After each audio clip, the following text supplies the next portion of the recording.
ఎంత ఎత్తుకెదిగిందో ప్రతి ఒక్కరికి తెలుసు. 4 సార్లు ముఖ్యమంత్రి చేసిన ఒక ముఖ్యమంత్రి ఒక సినిమా ఇండస్ట్రీలో ఒక నిర్మాతను భుజంతో మోసాడు. సినిమా ఇండస్ట్రీకి అంతకన్నా ఏం గౌరవం కావాలి?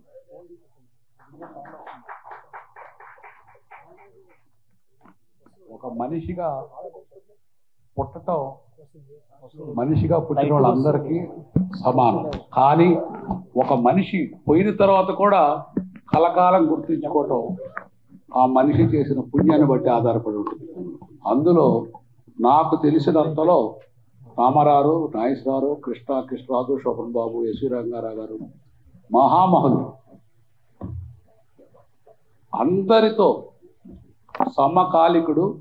ఇప్పటి వరకు 88 సంవత్సరాలు జీవించి 88వ సంవత్సరంలో కూడా రియల్ హీరోగా పైకి వెళ్ళిన మహానుభావుడు రామోజీరావు.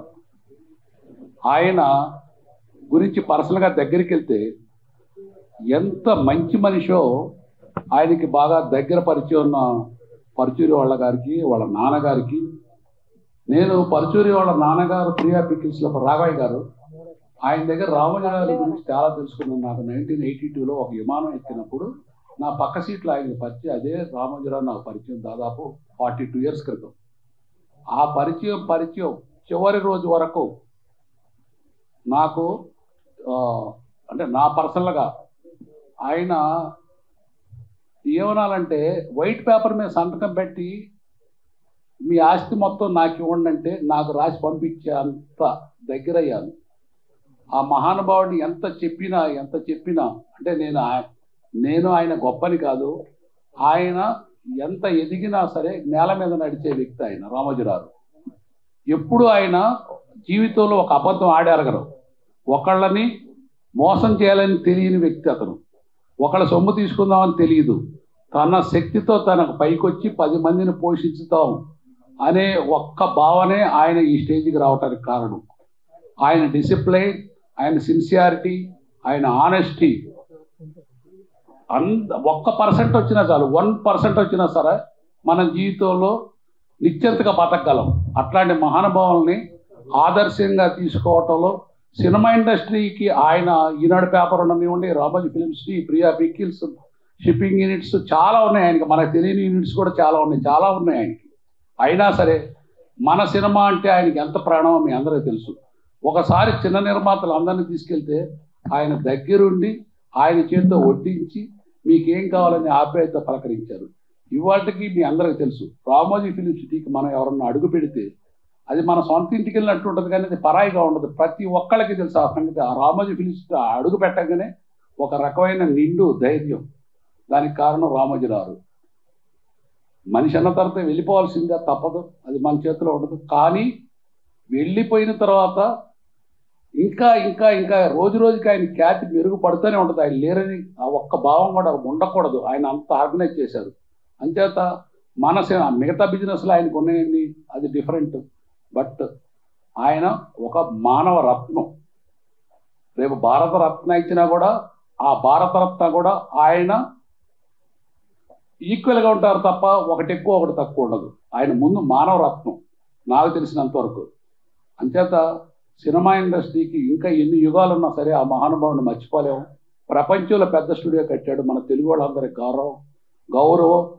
ఎక్కడికి వెళ్ళినా రామోజీరావు అనే పేరు బ్రాండ్ ఉంటే చాలు, వాళ్ళ పనిచేసే స్టాఫ్కి కూడా ఎంతో రెప్యుటేషన్ ఉంటుంది. ఆయన పేరు చెబితేనే ఒక రకమైన మనకి ఒక ధైర్యం పులకింత. దానికి కారణం ఆయన చేసే కష్టం, ఆయనకున్న ఆనెస్టీ. అంచేత మనం సినిమా ఇండస్ట్రీలో ప్రతి ఒక్కళ్ళం కూడా ఆయన ఆదర్శంగా తీసుకొని ఆయన లాంటి గొప్ప మనస్తత్వం 1% వచ్చిన చాలని నా అభిప్రాయం. అంచేత దయచేసి ఆ మహానుభావుడిని నించొని ఒక 2 నిమిషాలు అందరూ స్మరించుకుందామని నా విజ్ఞప్తి. రామోజీరావు గారు ఫైనల్గా ఆయన లేరు. ఆయన లేకపోతే మనుషులే కాదు, ప్రతి ఒక్కళ్ళు తెలుగు వాళ్ళే కాదు, ఇండియన్సే కాదు, ప్రపంచం మొత్తం బాధపడుతుంది ఆయన లేరని. వాళ్ళ కుటుంబానికి మన సినిమా ఇండస్ట్రీ తరఫున, మన అందరి తరఫున ఆయన భావాలు వాళ్ళు కొనసాగిస్తారు. కొనసాగించేంత ఉత్తములుగా వాళ్ళ బిడ్డల్ని, మనవల్ని, మనవరాల్ని, కొడుకులను కూడా తయారు చేశారు. మీ అందరి ఆ బిడ్డలకి, ఆ కుటుంబానికి, ఆ సంస్థకి ఉండాలని రామోజీరావు గారిలో మీ అందరితో పాటు నేను కూడా ఒకడిని. Thank you. ఒక గుర్తింపు తీసుకొచ్చిన లెజెండరీ పర్సనాలిటీ రామోజీరావు గారు లేకపోవడం నిజంగా తెలుగు ఫిలిం ఇండస్ట్రీ దురదృష్టం.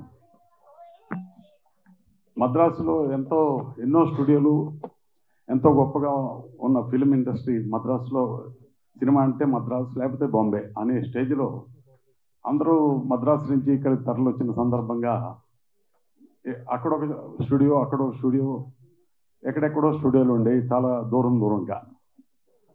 అలాంటి అందులో కొన్ని మూసేశారు కూడా. ఇప్పుడు కొన్ని గవర్నమెంట్ ఇచ్చినవి కూడా మూసేశారు. అటువంటి స్టేజ్లో సినిమా అంటే పెద్ద గొప్పగా అంత డీప్ అవగాహన లేకపోయినా సినిమాల గురించి, సినిమా ఇండస్ట్రీలో వచ్చే లాభాల గురించి, చాలా లాభాలు వస్తేనే చేసే ఈ ఇండస్ట్రీలో ఆయన ఇవన్నీ ఆలోచించకుండా రామోజీ ఫిల్మ్ సిటీని 96లో స్థాపించినప్పుడు అంత పెద్దదా 1600 ఎకరాలు సుమారుగా అది అంత పెద్దది ఆయన నిర్మిస్తున్నాడు. ఏంటి దాంట్లో ఉంది అని అందరూ ఆశ్చర్యపోయారు. ఇండస్ట్రీ అందరినీ ఆయన అంతా రెడీ అయిన తర్వాత ఇన్వైట్ చేశారు. ఇదే ప్రొడ్యూసర్స్ కౌన్సిల్కి ఆయన కబురు చేసి ప్రొడ్యూసర్స్ కౌన్సిల్ నుంచి అందరిని ఇన్వైట్ చేశారు. సితారా హోటల్లో కూర్చోబెట్టి అన్నీ చూపించిన తర్వాత అడిగారు, ఎలా ఉంది మా స్టూడియో అని. నిజంగా మద్రాసు నుంచి వచ్చిన వాళ్ళందరూ ఆశ్చర్యపోయారు అది చూసిన తర్వాత. ఎంత గొప్పగా అంటే ఒక సిటీ ఉంది, ఒక రాజప్రాసాదం ఉంది, హైకోర్టు ఉంది, పల్లెటూరు ఉంది, కోనసీమ ఉంది, మొత్తం ఎంటైర్ ఒక సినిమాకి కావాల్సిన ప్రతిదీ అక్కడ క్రియేట్ చేశారు. అక్కడ సినిమా చేస్తే మనం ఎక్కడికి అవుట్డోర్కి వెళ్ళక్కర్లా న్యాయంగా. చాలామంది అవుట్డోర్కి వెళ్తారు కానీ అన్ని ఫెసిలిటీస్ అక్కడే ఉన్నాయి, అక్కడే చేయొచ్చు, అక్కడే సినిమా బయటికి తీసుకోవచ్చు. అటువంటి స్టూడియోని చూసి అందరూ స్టన్ అయిపోయారు. అందరినీ ఆయన పేరున అడిగారు, ఎలా ఉంది, మీ అభిప్రాయం ఏంటి, అలా నన్ను కూడా అడిగారు. బహుశా నేను అప్పుడు ఇక్కడ సెక్రటరీ అనుకుంటా. అడిగితే రామోజీరావు గారు చాలా అప్పటికి నేను అమెరికాలో కొన్ని స్టూడియోలు చూశాను, యూనివర్సల్ స్టూడియో కానీ కొన్ని స్టూడియోలు చూసి అవి అంత గొప్పగా ఉన్నాయని ఆశ్చర్యపోయిన రోజులు. అటువంటిది నేను ఇది చూసిన తర్వాత ఇంకా ఎక్కువ ఆశ్చర్యపోయా. చాలా గొప్పగా ఉంది రామోజీరావు గారు. నెక్స్ట్ జనరేషన్స్ ఈ ఫిల్మ్ ఇండస్ట్రీ ఉన్నంతకాలం ఈ జనరేషన్స్ టుగెదర్ మీ దాంట్లో షూటింగ్ చేయాలి, అంత గొప్పగా ఉంది, అన్ని ఫెసిలిటీస్ మీరు కల్పించారు, చాలా నిజంగా మీకు అభినందనలు తెలుపుతున్నాను ఇండస్ట్రీ తరఫున అని చెప్పంటే భుజం మీద తట్టి ఒక చిన్న నవ్వారు. చాలా సింపుల్ అన్నట్టుగానే నవ్వారు. నిజంగా చూస్తే ఆ తర్వాత బాహుబలి లాంటి సినిమా తీయాలంటే అటువంటి స్టూడియో కాబట్టి వీలైంది. అలాంటి సినిమాలు అనేక గొప్ప సినిమాలు అక్కడ తయారైనాయి. ఆయన కూడా అంతకన్నా ఎక్కువ గొప్ప సినిమాలు తయారు చేశారు. అటువంటి రామోజీ గారు ఈ రోజు లేకపోవటం నిజంగా ఫిలిం ఇండస్ట్రీ దురదృష్టం. అయితే ఆయనకు ఒక గొప్ప ఆనందకరమైన రోజు ఏంటంటే అక్కడ ప్రభుత్వాలు మారటం, ఆంధ్రప్రదేశ్ ప్రజలు చాలా గొప్పగా సంతోషించే రోజు. అలాగే ఆయన సంతోషించి కన్నుమూసుంటారని నేను అనుకుంటున్నాను. ఆ రోజు ఆయనకి అటువంటి శుభవార్త తెలిసి ఆయనకి చాలు నా పోరాటం. నిజంగా అందరికన్నా ఎక్కువ, ప్రజలందరికన్నా కూడా ఎక్కువ పోరాటం చేసిన ఆయనే, ప్రజల్లో చైతన్యవంతం తీసుకొచ్చింది ఆయనే. అటువంటి రామోజీరావు గారు ఆ మంచి వార్త విన్న తర్వాత సెలవు తీసుకోవటం నిజంగా కాకతాళీయమైన దురదృష్టం, అందరూ విచారించదగ్గ విషయం. ఆయనకి, ఆయన కుటుంబానికి అందరికీ సానుభూతి తెలుపుతూ సెలవు తీసుకుంటాం. Thank you. రామోజీరావు గారితో మాకు 2 రకాల అనుబంధాలు. నాకు చదలవాడి శ్రీనివాస్ గారు చెప్పినట్టుగా మేము రామోజీరావు గారి సినిమా మౌన పోరాటం రాసింది 1989లో. కానీ మా అమ్మగారు, నాన్నగారు ఇద్దరు ప్రియా పచ్చళ్ళ కంపెనీలో వాళ్ళిద్దరూ పనిచేసేవారండి.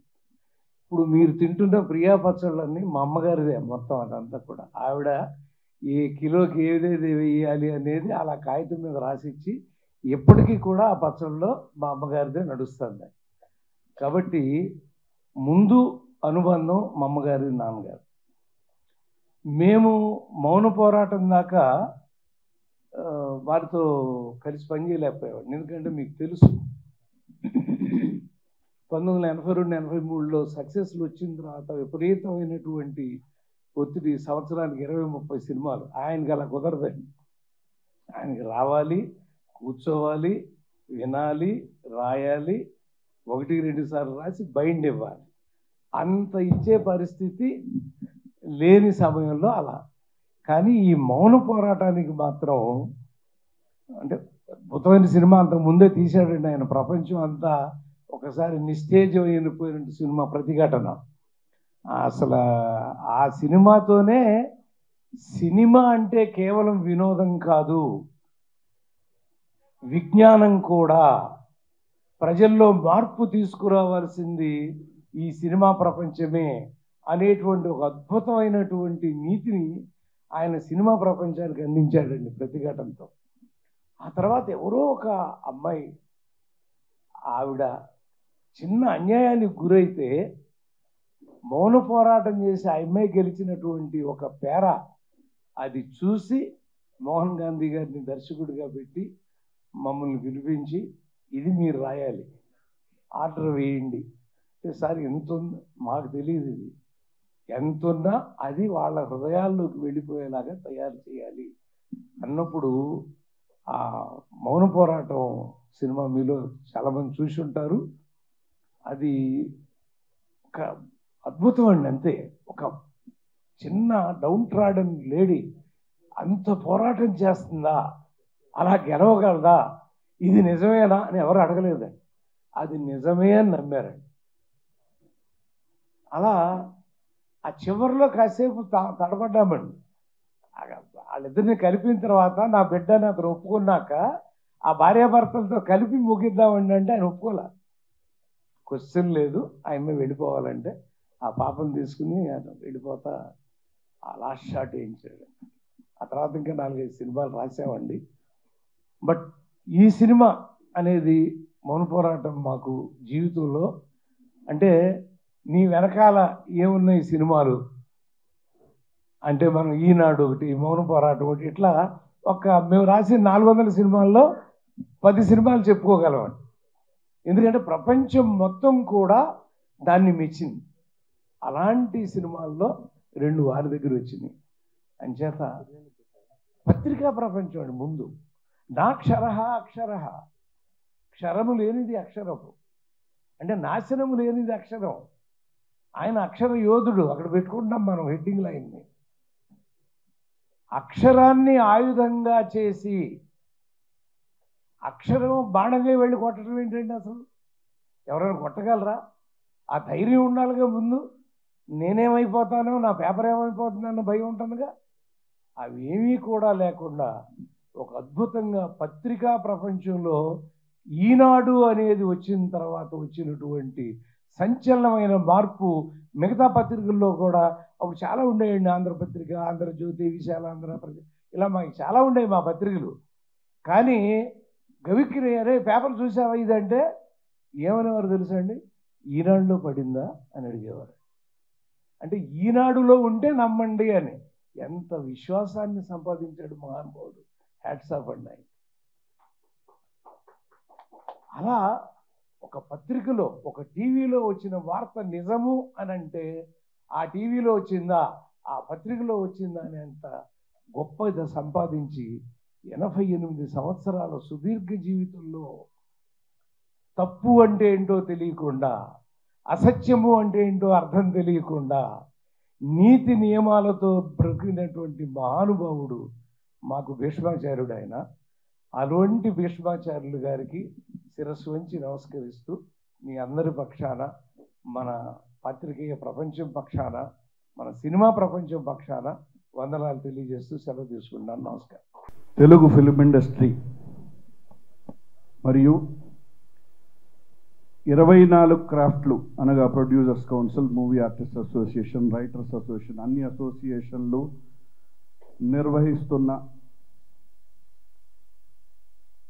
రామోజీరావు గారి సంస్మరణ సభకి ఇక్కడకు విచ్చేసిన ప్రతి ఒక్కరికి పేరు పేరున నా హృదయపూర్వక నమస్కారాలు తెలియజేస్తున్నాను.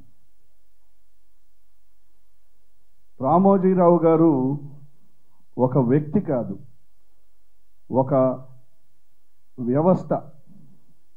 అంటే ఈ సమాజాన్ని చైతన్యవంతం చేయటానికి ప్రజల్ని చైతన్యవంతం చేయటానికి అనేక మంది అనేక ఆయుధాలు తీసుకొని ఉంటారు. సినిమా కొంతమంది, నాటకం కొంతమంది, అలాగే పత్రికలు ద్వారా ఇలా రకరకాల ఆయుధాలు తీసుకుంటారు. బహుశా రామోజీరావు గారు ఉన్న ఆయుధాలను అన్నిటినీ ఉపయోగించి ప్రజల్ని చైతన్యవంతం చేశారు. ఎందుకంటే వారి ఈనాడు పేపర్ ద్వారా బహుశా మన ఆంధ్ర రాష్ట్రంలో 2 తెలుగు రాష్ట్రాల్లో పొద్దున్నే లేచి ఈనాడు పేపర్ చదవకపోతే ఆ రోజు సరిగ్గా లేదు అన్న ఫీలింగ్ ఉన్న చాలా కోట్ల మంది, వందల మంది, లక్షల మంది ఉన్నారు. అంటే ఒక పత్రిక ద్వారా ఇంతటి సామాజిక చైతన్యాన్ని తీసుకురావటం, ఒక పత్రిక ద్వారా చైతన్యాన్ని తీసుకురావటమే కాదు, బహుశా 1982, 83లో ఈ రాష్ట్రంలో 2 పార్టీలే ఉండేవి. ఒకటి కాంగ్రెస్ పార్టీ, 2 కమ్యూనిస్ట్ పార్టీలు. కమ్యూనిస్ట్ పార్టీలు ఎందుకన్నానంటే రామోజీరావు గారు మొట్టమొదటిసారిగా ఒక పేపర్ పెడదాము, ఒక ఇది చేద్దాము అంటూ వారు పనిచేసింది వామపక్ష పార్టీలు ఉన్న విశాలాంధ్ర పేపర్లో చేస్తూ అక్కడున్న చెట్టీశ్వరరావు గారిని సలహాలు తీసుకొని అక్కడి నుంచి ఈనాడు పేపర్ మొదలైంది. అంటే నేను ఈ మాట ఎందుకు చెప్పానంటే ఒక రాష్ట్రంలో ఒక కొత్త పార్టీ, ఒక మహానాయకుడు పెట్టిన కొత్త పార్టీ రావటానికి కానీ, ఆ పార్టీ ప్రజల్ని చైతన్యవంతం చేయటానికి కానీ ఇంతటి మార్పుకి కారణమైన మహానుభావుడు రామోజీరావు గారు. అలాగే ఒక్క పేపర్ ద్వారానే కాదు, వారు ప్రచురించిన మంత్లీస్, ఆ చతుర కానీ విప్పులు కానీ, వాటి ద్వారా ఎందరో రచయితలు మూలబడ్డ వాళ్ళ రచనల్ని, వాళ్ళు ఈ సమాజానికి చెప్పాలనుకున్న విషయాల్ని ఆ పుస్తకాల ద్వారా ప్రజలకు తెలియజేసే పని చేశారు. అలాగే సినీ ప్రపంచంలోకి నిర్మాతలందరికీ సినిమాలు తీస్తే ఇలాంటి సినిమాలు తీయాలి అని వారితో పర్సనల్ అటాచ్మెంట్ అన్నారు. నాకు మా పర్సనల్ అటాచ్మెంట్ మా నాన్నగారు మాదాల రంగారావు గారు త్రూనే వారితో. వారు అప్పట్లో సితారా అవార్డ్స్ అని, బహుశా అంత భారీగా ఆ సితారా అవార్డ్స్ ఎవరు ఫస్ట్ టైం అలా చేయలేదు. ఆ సితారా అవార్డ్స్లో యువతరం కదిలింది అనే చిత్రానికి this is a real trend setter అని మాదాల రంగారావు గారు వారు మాట్లాడుకున్న మాటల్ని మా నాన్నగారు నాకు చెప్పారు. అప్పుడు చెప్పారు వారు ఎంత సామాజిక స్పృహ ఉన్న వ్యక్తి, ఎంత గొప్ప వ్యక్తి. అలాగే మా బాబాయ్ టి కృష్ణ గారు వారి సినిమా ప్రతిఘటనను డైరెక్ట్ చేశారు. వారితో ఆ టైంలో వారి ఆరోగ్య పరిస్థితులకి వారికి ఎంత సహకారంగా ఉండి వారి నిజంగా ఎలా చైతన్యవంతం చేశారు, ఒక రియల్ ఎపిసోడ్ని వారికి చెప్పి ఎంత గొప్పగా వారి చేత తీయించారు, ఎంత గొప్ప వ్యక్తి అని అనేక మంది ద్వారా మేము వినటం జరిగింది. పర్సనల్గా కలవటాలు చాలాసార్లు జరిగినప్పటికీ వారి గురించి గొప్ప వ్యక్తులు చెప్పిన మాటలు వింటుంటే నిజంగా ఎంతో స్ఫూర్తిదాయకంగా ఉంటుంది. డిసిప్లిన్ కానీ, వారికి ఉన్న డిసిప్లిన్ కానీ, వారికి ఉన్న కమిట్మెంట్ కానీ, నిజంగా ఇందాక చదలవాడి శ్రీనివాసరావు గారు మాట్లాడుతూ అన్నారు వారికి ఉన్న డిసిప్లిన్లో, వారికి ఉన్న కమిట్మెంట్లో, వారికి ఉన్న అన్ని లక్షణాల్లో 1% ఉన్నా కూడా ప్రతి ఒక్కరూ ఎంతో సక్సెస్ఫుల్ అవుతారని. మరి ఇవాళ ఇటువంటి గొప్ప వ్యక్తి వారి సంస్థల ద్వారా ఎందరో వందల వేల మందికి ఉద్యోగాలు ఇచ్చారు. ఎందరో ప్రజా కళాకారుని మా మూవీ ఆర్టిస్ట్ అసోసియేషన్ తరఫు నుంచి ఎందరో గొప్ప నటుల్ని పరిచయం చేశారు, ఎందరికో అవకాశాలు ఇచ్చారు. మరి ఇటువంటి గొప్ప వ్యక్తికి మరణం అనేది ఉండదు. ఎందుకంటే ఇటువంటి వ్యక్తులు ప్రజల గుండెల్లో వారు చేసిన పనుల ద్వారా ఎప్పుడూ బ్రతికే ఉంటారు. అందుకని ఇలాంటి గొప్ప వ్యక్తికి, ఒక లెజెండరీ పర్సన్కి ముందుగా మూవీ ఆర్టిస్ట్ అసోసియేషన్ తరఫు నుంచి, మా సభ్యులందరి తరఫు నుంచి మా ఆఫీస్ బేరర్స్ అందరి తరఫు నుంచి మేము వారి కుటుంబానికి, వారి మిత్రులందరికీ మా ప్రగాఢ సానుభూతిని, సంతాపాన్ని తెలియజేయటమే కాకుండా మా ప్రజానాట్య మండలి తరఫు నుంచి కూడా జోహార్లు రామోజీరావు గారికి తెలియజేస్తున్నాను. పెద్దలందరికీ నమస్కారం. ఆత్రేయ గారిని ఒకసారి మీకు చావంటే భయం ఉందా అని అడిగితే, చావంటే నా ఎందుకు భయం ఉంటుంది, అది వచ్చినప్పుడు నేను ఉండను, అది వచ్చినప్పుడు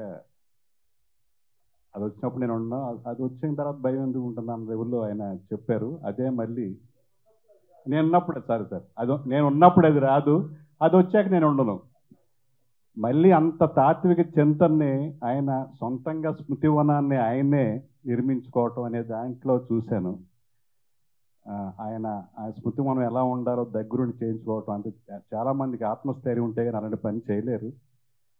సో అంత గొప్ప తాత్వికుడికి, దార్శనికుడికి నిజంగా నివాళులు అర్పిస్తూ ఉన్నాం. ఆయన ఎక్కడ చనిపోలేదు, మనకి దూరం కాలేదు. మనం పొద్దున్నే లేవగానే చూసే న్యూస్ పేపర్లో ఉంటారు, మనం రిమోట్ ఆన్ చేస్తే ఈటీవీలో ఉంటారు, మనం డైనింగ్ టేబుల్ మీద రుచికరమైన టిఫిన్ చేయాలంటే ఆ ప్రియ పచ్చడిలో ఉంటారు, మనం బోరు కొడితే ఆయన తీసిన సినిమాల్లో ఉంటారు. మన క్రియేటివ్ ఉండి దర్శకులుగానో, నిర్మాతలుగానో, టెక్నీషియన్లుగానో షూటింగ్ జరుపులంటే ఆయన రామోజీ ఫిల్మ్ స్టూడియోలో ఉంటారు. మన సినిమా నిర్మించిన తర్వాత దాన్ని విడుదల చేయాలంటే మయూరి ఫిల్మ్ డిస్ట్రిబ్యూషన్లో ఉంటారు. మనం ఏదన్నా పొదుపు చేసుకుని దాన్ని దాచుకోవాలంటే మారదర్శి చిట్ ఫండ్స్లో ఉంటారు. సో ఆయన చావు లేదు, ఆయన అమరుడు. అలాంటి గొప్ప వ్యక్తి తెలుగువాడిగా పుట్టినందుకు మనం అందరం గర్వపడాలి. ఎందుకంటే తెలుగు భాష కోసం ఆయన చేసినన్ని సేవలు లాభాపేక్ష లేకుండా విపుల చతుర అనే మ్యాగజైన్లు కొన్ని దశాబ్దాలు నడిపారు ఆయన. అందులో ఒక పైసా కూడా లాభాపేక్ష లేదు ఆయనకి, నష్టం వచ్చేది. ప్రపంచంలో ఉన్న గొప్ప సాహిత్యాన్ని, కథల్ని, అలాగే భారతీయ ఇతర భాషలో వచ్చిన కథల్ని వాటిని అనువాదం చేసి విపుల ద్వారా అందించేవారు, చతుర ద్వారా ఒక నవలను అందించేవారు. అలాగే రీసెంట్ ఇయర్స్ వరకు కూడా తెలుగు వెలుగు అనే మ్యాగజైన్ మళ్ళీ ఆయన ఆ భాష మీద అభిమానం పోకుండా తెలుగు వెలుగు అనే మ్యాగజైన్ నడిపారు మొదటి వరకు. ఈ డిజిటల్ యుగంలో వెబ్సైట్స్ రాజ్యం వెళ్తున్న టైంలో ఆ తెలుగు వెలుగు కూడా ఆయన రీడర్స్ లేక ఆ వెబ్సైట్లోనే నిర్వహిస్తూ ఉన్నారు. సో అలాంటి వ్యక్తి తెలుగు భాషకి ఆయన చేసిన సేవ కానీ, అలాగే రైతు బిడ్డగా ఆయనకున్న అభిమానం కూడా, అన్నదాత అనే ఓ మ్యాగజైన్ని రైతుల కోసం నడిపేవాళ్ళు. సో సంపూర్ణమైన జీవితం, ఎన్నో గొప్ప విజయాలు. అలాంటి వ్యక్తి అన్ని రంగాల్లోనూ, అటు పాత్రిక రంగంలోనూ, సినిమా రంగంలోనూ ఎన్నో గొప్ప సినిమాలు, అంటే ఆయన చేసిన సినిమాల్లో ఎంతోమందికి స్ఫూర్తి కలిగించే పరుచూరి గారు చెప్పారు.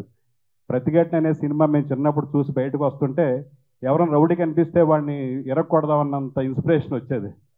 అలాగే ఒక ఎథ్లెట్స్ని ఇన్స్పైర్ చేయడానికి అశ్విని నాచప్ప జీవితాన్ని తీయటం కానీ, అలాగే ఒక కాలు కోల్పోతే మళ్ళీ ఆమె గొప్ప నాట్యమయూరిగా ఒక ఆర్టిఫిషియల్ లెగ్ పెట్టుకున్న సుధాచంద్రన్ జీవితాన్ని మయూరి అనే సినిమాగా చేయటం కానీ, పరుచూరి గారు పనిచేసిన మౌన పోరాటం, ఒక గిరిజన యువతి ఒక మౌన పోరాటం దాని అన్యాయం చేసిన వ్యక్తి మీద చేయటం అనేది, అలాంటి అన్యాయం చాలామంది జరుగుంటుంది. వాళ్ళకందరికీ ఒక చైతన్యవంతం చేరిన దృష్టితో అయిన మౌన పోరాటం అనేది అది హిట్ అవుతుందో లేదో, కమర్షియల్గా అవుతుందో లేదో తెలియకుండా ఒక కమిట్మెంట్తో, అలాంటి ఎవరైతే ఆడవాళ్ళు ఎవరైతే అన్యాయం గురయ్యారో వాళ్ళందరికీ ఒక చైతన్యవంతం చేయాలనే దృష్టితో ఆ సినిమా చేయడం కానీ, అలా ఆయన అన్ని సినిమాలు కూడా ఎక్కడ వల్గారిటీ లేకుండా ఫ్యామిలీ మొత్తం చాలా ఆరోగ్యకరమైన సినిమాలని ఆయన రూపొందించారు. సో అలాంటి గొప్ప వ్యక్తికి మనం హైదరాబాద్ రామారావు గారు చెప్పినట్టు ఒక వరల్డ్ సినిమా, అలాగే భారతీయ సినిమా మళ్ళీ మద్రాసు, ముంబై కాకుండా హైదరాబాద్ని ఒక సెంటర్ చేశారు. రామోజీ ఫిల్మ్ సిటీ అనే గొప్ప ప్రపంచంలో అతిపెద్ద స్టూడియో చేశారు. అలాంటి వ్యక్తికి, మహనీయుడికి మా దర్శకుల సంఘం తరఫున నివాళులు అర్పిస్తూ సెలవు. భారతంలో భీష్ముడికి తను ఎప్పుడు చనిపోవాలో తెలుసునంట. అందుకనే తను అధర్మ యుద్ధం చేస్తూ ఇక చాలు ఈ యుద్ధం, ఎందుకంటే అధర్మ యుద్ధం చేయాల్సి వస్తుంది, రాజు మాట వినాలి కాబట్టి. ఆ అధర్మ యుద్ధం చేస్తూ తను ఇక చాలు అనుకొని తను చాలించాడు తనకు తెలిసి. అలాగే రామోజీరావు గారు ధర్మయుద్ధం చేస్తూ తను ఎప్పుడు చాలించాలో తెలిసి తాను అనుకున్నది నెరవేరిన తర్వాత తను హ్యాపీగా చనిపోయాడు అని అనుకున్నది సాధించిన తర్వాత, ఎందుకంటే మీరు ఆయన ముఖం చూస్తే చనిపోయినట్టుగా అనిపించదు, హ్యాపీగా నవ్వుతూ ఉన్నట్టుగా ఉంటుంది. అంటే మనస్ఫూర్తిగా ఆయన నిష్క్రమించారు. అలాంటి రామోజీరావు గారికి నా హృదయపూర్వక శ్రద్ధాంజలి చెప్తున్నాను. Thank you. రామోజీరావు గారి గురించి నేను చెప్పడానికి అర్హుండండి, ఎందుకంటే ఆయన ఫుడ్ తిన్నా, నేను ఉషా గారి మూవీస్లో వర్క్ చేసి ఉన్నానండి. గవర్నమెంట్ శాలరీ 1-2 తారీఖులు వస్తో తెలియదు కదండి. మేము వర్క్ చేసేటప్పుడు 1st తారీఖు మాకు చెక్లు వచ్చేసాయండి. తర్వాత చాలామందికి కొన్ని విషయాలు తెలియదండి. మనం ట్యాక్స్ కట్టాలి, ఐటీ రిటర్న్స్ ఉంటాయి, ఇవన్నీ ఇండస్ట్రీకి పరిచయం చేసిన వ్యక్తి ఆయనేనండి. మీకున్న దానిలో కొంచెమైనా దాచుకోండి, ఫర్దర్గా అది ఉపయోగపడుతుంది, దీన్ని కట్టడం వల్ల చాలా ఉపయోగాలు అని చెప్పిన వ్యక్తి ఆయనేనండి. అంతేకాదు, మనం లేచిన దగ్గర నుంచి ఏ సినిమా జరగాలన్నా ప్రతి ఒక్కరు, నేను ఆల్మోస్ట్ 15 సినిమాలు చేశానండి. అసిస్టెంట్గా, అసోసియేట్గా కూడా, డైరెక్టర్గా కూడా చేశాను.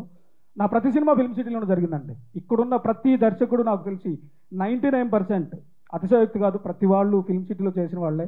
అలాంటి వ్యక్తి మన మధ్య లేరు అనండి. ఎందుకంటే ఇందాకే వీరశంకర్ గారు చెప్పారు, మన ప్రతి కదలికలోనూ, సినిమా ఇండస్ట్రీ ప్రతి కదలికలోనూ ఆయన ఉంటారండి.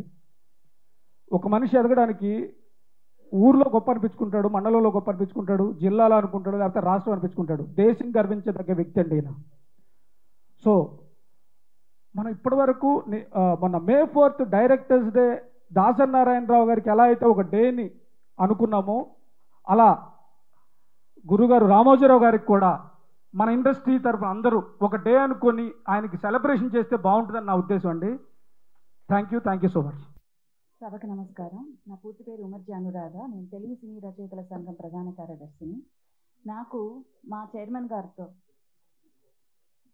8 ఏళ్ళు ప్రత్యక్షంగా పనిచేసినటువంటి అనుబంధం ఉంది. నేను ఈ రోజుకి కూడా ఆయన నేను పేరు పెట్టి పిలవలేకపోవడం అనంటే, మా డిఎన్ఏలోనే ఈనాడులో ఒకసారి పనిచేయడం మొదలుపెట్టిన తర్వాత మా డిఎన్ఏలో చైర్మన్ గారు ఆయన ఆశయాలు, ఆయన లక్ష్యాలు, ఆయన సమాజం గురించిన చింతన, సమాజం గురించిన ఆలోచన తప్ప వేరే ఏది ఉండదు. 1994లో మొట్టమొదటిసారి నేను స్టూడెంట్గా ఉన్నప్పుడు ఉషా కిరణ్ మూవీస్ అనేటువంటి ఒక డిపార్ట్మెంట్ మొదలవుతుంది, దానికి ఓల్గా గారు సారథ్యం వహిస్తారు అన్న న్యూస్ చూసినప్పుడు, చిన్నప్పటి నుంచి డ్రామాలు అవి రాస్తున్న దాన్ని ఎప్పటికైనా రైటర్ అవ్వాలనే ఒక ఉద్దేశంతో ఆయనకి ఒక ఉత్తరం రాశాను. సార్, నేను మిమ్మల్ని కలవాలి, నేను ఉషా కిరణ్ మూవీస్లో జాయిన్ అవ్వాలి అని చెప్పి. అడ్రస్ ఏం రాయాలో తెలియదు, రామోజీరావు గారు హైదరాబాద్ అని రాశాను. అది ఆయనకి వెళ్ళింది. తర్వాత ఆయన నాకు ఆయన అసిస్టెంట్ ఉండేవారు ప్రభాకర్ గారని, ఆయన చేత నాకు ఒక కార్డ్ రాయించారు. అంటే చైర్మన్ గారు ఇలా మెడ్రాస్కి పాసన్ మేనర్లో ఒక ఆఫీస్ ఉంది, ఇప్పటికీ ఒక ఉంది, అప్పుడు మాకు 3 ఫ్లోర్స్లో ఆఫీస్ ఉండేది. సో అక్కడికి పలానా రోజు వస్తున్నారు, మీరు వచ్చి వాళ్ళని కలవచ్చు అని. సో ఆయన మీట్ అవుతుంటే నేను రైటర్ ఆల్రెడీ అయిపోయాను అన్న ఒక హై దీంతో వెళ్ళాను. వెళ్తే, ఇంత చిన్నపిల్లవి, నువ్వు సినిమాల్లో రాస్తావా? అవును సార్ రాస్తాను అన్నాను. అంటే ఏం చేస్తున్నావు అంటే, ప్రెసిడెన్సీ కాలేజ్లో ఎంఏ చేస్తున్నాను సార్, ఫస్ట్ ఇయర్ అని అన్నాను. ఎందుకని ప్రెసిడెన్సీ కాలేజ్లోనే చేస్తున్నావు అని అంటే, ప్రెసిడెన్సీ కాలేజ్ సార్, అక్కడ చిన్నయ్య సూరి గారు చేశారు, కందుకూరి వీరేశలింగం గారు చేశారు, మనకు వచ్చిన నోబెల్ విన్నర్స్లో 3 ఆ కాలేజ్ నుంచే ఉన్నారు, అదిగో ఆ సముద్ర తీరంలోనే శ్రీశ్రీ గారు వెళ్ళారు, చలం గారు తిరిగారు. ఇలాగ అసలు ఒక 5 నిమిషాలు 10 నిమిషాలు అనర్గళంగా దాని గురించి నా భావవేశాన్ని చెప్పినప్పుడు, నువ్వు ఇప్పుడు నాతో చెప్పిందంతా కాగితం మీద పెట్టి తీసుకురా, అప్పుడు నేను డిసైడ్ చేస్తాను అన్నారు. అంటే ఎప్పుడు తీసుకురావాలి సార్ అంటే, నేను ఇక్కడ 3 రోజులు ఉంటాను, నువ్వు ఇంటికి వెళ్ళి బాగా ఆలోచించుకొని చక్కగా రాసి తీసుకురా, అది చూశాకే నేను డిసైడ్ చేస్తాను అన్నారు. నేను ఇంటికి వెళ్ళాలంటే ఇక్కడ నుంచి ఇంట్లో, అప్పుడు మా మనలి పుదునగర్ అంటే అక్కడి నుంచి 2 hours జర్నీ. ఇప్పుడు నేను వెళ్ళి 2 గంటలు ఇంటికి వెళ్ళి మళ్ళీ రేపు పొద్దున రాసి తీసుకొని నేను మనసు మార్చుకుంటే మళ్ళీ మనకు సమస్య అవుతుంది, నేను అంతవరకు వెయిట్ చేయలేను అని, మీరు తెల్ల కాగితాలు ఇప్పిస్తే నేను ఇప్పుడే రాస్తాను సార్ అన్నాను. అంటే ఆయన అక్కడ తంగస్వామి అని చెప్పి ఒక బాయ్ ఉండేవాడు, అతను పిలిచి, ఈ అమ్మాయికి తెల్ల కాగితాలు పెన్ను ఇవ్వు, కూర్చోడానికి మంచి కుర్చీ టేబుల్ ఇవ్వన్నారు. సో ఆయన ఎవరితోనో మీటింగ్లు చేసుకుంటున్నారు, నేను అక్కడే కూర్చొని ఒక 2 hours ఒక 15 పేజీలు నాకు తెలిసినట్టుగా రాసి ఇచ్చాక అది ఆయన చదివారు. చదివి, సరే నాకు ఆకలేస్తుంది, నేను లంచ్ చేయాలి, తర్వాత రా అన్నారు. నాకు కూడా ఆకలేస్తుంది సార్ అన్నాను. అంటే ఆయన ఒకసారి ఎగదిగా చూసి, సరేనని పెరుగన్నం ఆవకాయ ఆయనతో పాటు కలిసి, అంటే అప్పుడు విలువ తెలియదండి, ఇప్పుడు అవన్నీ తలుచుకుంటే నా అదృష్టం. ఆయన ఆయన ఆయన గురించి తెలిసి కొద్దీ ఆయనతో గడిపిన క్షణాలన్నీ విలువైన జ్ఞాపకాలుగా మారిపోతున్నాయి. అలా ఆయనతో కలిసి ఆవకాయ పెరుగన్నం తిన్నాను. తిన్న వెంటనే ఆయన అన్నారు, అమ్మ నువ్వు రాసింది చదివాను బాగుంది, అయితే నీలో ఆవేశం నీ ఇదంతా చూస్తూ ఉంటే నువ్వు జర్నలిజంకి బాగా పనికొస్తావు, ఒక తండ్రిలా చెప్తున్నాను, నువ్వు ఏం చేస్తావు అంటే మనకి ఈనాడు ఆఫీస్ ఉంది, కంట్రిబ్యూటర్గా జాయిన్ అవ్వు అన్నారు. అంటే ఎప్పటి నుంచి జాయిన్ అవ్వను సార్ అన్నా. అని సార్ అందులో బాగా మరి రైటర్ సార్ అని అంటే నా చేత నువ్వు అనిపించు, నువ్వు రైటర్ అవుతావు అని నా చేత అనిపించు, నీకు ఒక అవకాశం ఇచ్చాను కదా నువ్వు పని చేయి అన్నారు. ఇంకా మర్నాటే ఆఫీస్కి వెళ్ళిపోయి అక్కడ కంట్రిబ్యూటర్గా జాయిన్. ఎప్పటికప్పుడు ఏంటంటే చైర్మన్ గారు తనంతట తాను అనురాధ నువ్వు చాలా పెద్ద రచయిత్రివి నువ్వు రా అని అంటారని నాకు ఒక ఆవేశం. ఆయన ఏంటంటే అప్పట్లో ఆయన స్వహస్తాలతో బాగున్న ఆర్టికల్స్కి గుడ్ అని కామెంట్ రాసేవారు. సో ఆ గుడ్ కామెంట్లు ఎన్ని వస్తే అంత త్వరగా ఆయన నన్ను కన్సిడర్ చేస్తారు అని ఇంకా బాగా కష్టపడి పనిచేస్తే ఆఖరికి ఒక నెలలో 78 గుడ్ కామెంట్లు వచ్చాయి. 78 గుడ్ కామెంట్లు వచ్చేసరికి అప్పుడు మా నాగేంద్ర గారని నాకు అప్పుడు బాస్ అక్కడ స్టాఫ్ రిపోర్టర్ అండ్ మేనేజర్ గారు కృష్ణమూర్తి గారు. సో కృష్ణమూర్తి గారు ఉమర్జీ నీతో మాట్లాడాలి, సాయంత్రం ఆఫీస్ అయిపోగానే నా ఛాంబర్కి రా అన్నారు. నేను ఇంకా ఊహించుకున్నాను, ఓహో చైర్మన్ గారు ఫోన్ చేస్తుంటారు, ఆల్రెడీ ఎస్టీడీ చేసేసి ఉంటారు, నన్ను ఇంకా రేపటి నుంచి ఉషా అకాడమీస్కి వెళ్ళిపోతాను అని ఊహించి వెళ్ళి చైర్మన్ గారు కాల్ చేశారా సార్ అని అడిగితే అదేం లేదు, చైర్మన్ గారు నీకు 78 గుడ్ కామెంట్లు వచ్చినందుకు ఇన్సెంటివ్ ఇవ్వమన్నారు అని చెప్పి ఒక 2000 రూపాయలు ఇచ్చారు. ఇది దగా మోసం, నేను ఎక్కువ గుడ్ కామెంట్లు ఇస్తాను, ఉషా కిరణ్ తీసుకుంటారు అనుకుని అప్పటి నుంచి ఒక 1 year అయ్యేసరికి స్టాఫ్ రిపోర్టర్గా తీసుకుంటామన్నారు. ఆ జాబ్ వాల్యూ నాకు అప్పుడు తెలియదు. నేను రైటర్ అవ్వాలనుకుంటే మళ్ళీ నన్ను జర్నలిస్ట్గా తీసుకుంటారు, స్టాఫ్ రిపోర్టర్ అంటే ఏంటి సార్ అని అడిగా. లేదు will be a permanent employee of Eenadu అని అన్నారు. అంటే సరే ముందు చేరిపోదాం. అప్పుడు నాకు తెలిసింది ఏంటంటే 3 నెలలకు ఒకసారి చైర్మన్ గారే డైరెక్ట్గా మీటింగ్స్ ఉంటాయి, సో ఇందులో ముందు జాబ్లో చేరిపోయి 3 నెలల తర్వాత చైర్మన్ గారితో డైరెక్ట్ మీటింగ్ ఉన్నప్పుడు అప్పుడు కాళ్ళ వెళ్ళ పడిపోయి ఎలాగైనా సరే ఉషా కిరణ్కి వెళ్ళిపోదాము అని ఆశయం. సరే అని చేరిపోయాను. కానీ చేరిన తర్వాత నాకు అర్థమైంది ఏంటంటే I was the first employee who has been taken without journalism. అది నాకు తెలీదు, నేను అది సాధించానని కూడా నాకు తెలియదు. అప్పుడు 3 నెలల తర్వాత ఆయన ఫస్ట్ నేను మీట్ అవుతున్నప్పుడు తిరుపతిలో first meeting was a very memorable meeting. ఆయన చూడగానే ఆయనకు తెలిసింది, ఆయన ఏంటంటే మనల్ని చూడగానే మన మనసులో మనం ఏం అడగాలనుకుంటున్నాం అనేది ఆయనకు అర్థమైపోతుంది. సో మన క్వశ్చన్ వేయకుండానే ఆయన ఆన్సర్ చెప్తారు. నేను వెళ్ళి ఇలా నిలబడి ఎప్పుడెప్పుడు అడుగుదామో, ఒక గ్యాప్ దొరికితే అడుగుదామని చూస్తూ ఉంటే, ఉమర్జీ నువ్వు జర్నలిస్ట్గా చాలా పైకి వస్తావు, నన్ను నమ్ము, ఇంకా పిచ్చి పిచ్చి ఆలోచనలు బుర్రలోంచి తీసేయి, నేనే నీతో విసిగిపోయి నేను చెప్పేదాకా నువ్వు పని చేస్తూనే ఉండు అన్నారు. అనేసరికి ఇంక అర్థమైపోయింది. అక్కడి నుంచి సార్ 125 మంది పొలిటికల్ రిపోర్టర్స్ ఉంటే నేనున్న టైంలో నేను ఒక్కదానే అమ్మాయిని ఈనాడులో. మాకు ఎలక్షన్స్ టైంలో మీటింగ్స్ పెడతారు, ఎలక్షన్ కవరేజ్ ఎలా చేయాలి, మనం ఎలా నైతిక విలువలను పాటించాలి, మనం అంటే ఆ మీటింగ్స్ విలువ ఇప్పుడు తెలుస్తుంది నాకు. అంటే వాళ్ళు బాధ్యత గల విలేకరిగా మనం ఎలా ఉండాలి అనేది మనకు ఒక ఏమంటారు మోరల్ క్లాసెస్ అవన్నీ. అలాంటి క్లాసులు కండక్ట్ చేసినప్పుడు 125 మంది అబ్బాయిల మధ్య నేను ఒక్కదాన్ని అమ్మాయిని. నాకు చైర్మన్ గారికి మన మీద అభిమానం ఉంది అనేది నాకు అర్థమైన తర్వాత ఈ బ్యాక్ బెంచ్ స్టూడెంట్లా తయారవడం మొదలుపెట్టా. అంటే అప్పుడు మా ఎండి గారు రమేష్ బాబు గారు, వారు లేరు ఇప్పుడు, వారు క్లాసులు తీసుకుంటుంటే వెనకాల కూర్చొని కామెంట్లు చేయడం, మాకు తెలుసు సార్ మేము చేస్తాం సార్ అంటే ఇలాంటివన్నీ. ఇది కూడా ఆయన దగ్గరికి రిపోర్ట్ వెళ్ళింది. వెళ్ళి నువ్వేంటి దబాయించడం మొదలు పెట్టావంట, నీ మీద కంప్లైంట్లు వస్తున్నాయి, సరిగ్గా బుద్ధిగా పనిచేయని ఆయన కేకలేసేటప్పుడు కూడా అది మనకి వినబుద్ధి అవుతుంది. జస్ట్ లైక్ మా ప్రెసిడెంట్ గారు కూడా అప్పుడప్పుడు కేకలేస్తుంటారు, మనకి వినబుద్ధి అవుతుంది అది. ఓకే ఇదేదో బాగానే ఉంది, మనల్ని పొగుడుతున్నారు, యాక్చువల్లీ మనల్ని తిట్టారు అనేది మనం తర్వాత వెళ్ళి వెనక్కి వెళ్ళి ఆలోచిస్తే కానీ అర్థం కాదు. అప్పటికప్పుడు మనల్ని ఏదో పొగుడుతున్నారని అనిపిస్తుంది. మా చైర్మన్ గారు కూడా మమ్మల్ని అలాగే తిట్టేవారు. సో అలా క్లాస్ తీసుకున్నారు. అండ్ 1996 అసెంబ్లీ ఎలక్షన్స్లో నాకు బెస్ట్ రిపోర్టర్ అవార్డు కూడా వచ్చింది. అప్పుడు ఇలాంటి అచీవ్మెంట్స్ వచ్చినప్పుడు నాకు దొరికిన ఒక అద్భుతమైన మెమరీ ఏంటంటే ఆయన డైరెక్ట్గా ఫోన్ చేసి మెచ్చుకునేవారు, చాలా బాగా చేసావమ్మా అని. అలా అన్నా డిఎంకే పార్టీ వాళ్ళ మీద నేను రాసినటువంటి ఇన్వెస్టిగేటివ్ స్టోరీస్ నా టైంలో ఎవరు రాలేదు అని చెప్పి ఇప్పుడు అర్థమవుతుంది నాకు. ఆ టైంలో నేను చేసిన పని విలువ నాకే తెలియదు. ఒకసారి అన్నాడీఎంకే వాళ్ళ పార్టీ కార్యకర్తలే దొంగసారా కాస్తుంటే దాని ఫోటోలు తీసివేస్తే, అప్పటిదాకా ఏంటంటే మా ఈనాడు తమిళనాడు ఎడిషన్ ఇలా మామూలుగా ఇలా మడత పెట్టి ఉంటుంది డిస్ప్లేలో. ఆ రోజు ఏంటంటే ఫుల్గా డిస్ప్లే చేశారు, ఇలా క్లిప్ పెట్టి డిస్ప్లే చేసేసరికి అది ఎవరో చూసి ఆ న్యూస్ 2 డేస్లో చైర్మన్ గారి దగ్గరికి వెళ్ళిపోయింది. ఆయన కాల్ చేసి, I'm very proud of you Umarji, మన పేపర్ని మడత విప్పి తగిలించేలా చేసావు, I'm very proud of you అని అన్నారు. అప్పటి నుంచి ఏంటంటే ఈ మడత విప్పకుండా ఇలాగే అది ఓకే, మడత విప్పి తగిలించడం అనేది అచీవ్మెంట్ మాట అని అర్థమై అప్పటి నుంచి అలాంటి స్టోరీలు ఏం రాయాలా అని కొన్ని స్టోరీస్ చేసా. వల్లువర్ కోటంలో విచార ఘట్టం, ఆ స్టోరీ వచ్చినప్పుడు కూడా ఆయనే స్వయంగా ఫోన్ చేసి మెచ్చుకోవడం. సో ఇలాంటి ఎన్నో మెమరీస్. ఆ తర్వాత ఇంకా సినిమా అంటున్నాను అని చెప్పి నన్ను ఇక్కడ రామోజీ ఫిలిం సిటీలో, రామోజీ ఫిలిం సిటీ గురించి చెప్పాలంటే superb memory. First day first batch ఇక్కడ అప్పుడు ఈటీవీ స్టార్ట్ చేసేసారు. ఈటీవీ స్టార్ట్ చేసిన తర్వాత ఈటీవీ వినోది అని ఒక సెకండ్ ఛానల్ స్టార్ట్ చేయాలన్న ప్రపోజల్ వచ్చినప్పుడు ఆ సెకండ్ ఛానల్కి సినిమా డెస్క్కి నన్ను వేశారు రిపోర్టర్గా. సో నన్ను ట్రాన్స్ఫర్ చేశారు. అప్పుడు మా ఆఫీసు ఈ రామోజీ ఫిలిం సిటీలో సామ్రాట్ బిల్డింగ్లో మా ఆఫీస్ ఉండేది, ఫస్ట్ ఫ్లోర్లో. సో ఫస్ట్ బ్యాచ్ మేము వస్తున్నాము, first day first batch Ramoji film సిటీకి. అది ఇంకా ఇట్స్ స్టిల్ అండర్ కన్స్ట్రక్షన్.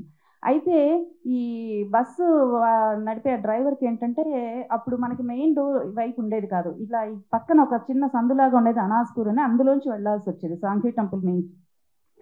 ఆ డ్రైవర్కి ఏంటంటే కన్ఫ్యూజ్ అయిపోయాడు. వాడు వెళ్తున్నాడు, గంట అయిపోయింది, రామోజీ ఫిలిం సిటీ ఎప్పటికీ రాదు. అప్పటికి మాకు మొబైల్ ఫోన్స్ కూడా ఏం లేవు. తర్వాత చూస్తే సడన్గా విజయవాడ 290 కిలోమీటర్స్ అనే బోర్డు కనిపించింది. అందరం ఒక్కసారి గట్టిగా అరిచాం, మనం విజయవాడ వెళ్ళిపోతున్నాం అనేసరికి వాడు ఒక్కసారి ఉలికిపడి మళ్ళీ వెనక్కి వచ్చి, ఈలోపు చైర్మన్ గారు ఏంటంటే ఈ ఫస్ట్ బ్యాచ్ ఇంకా రాలేదేంటి, ఆయన హెడ్ మాస్టర్లా ఉంటారు, అప్పుడప్పుడు మాకు హెడ్ మాస్టర్ లాగా ఉంటారు.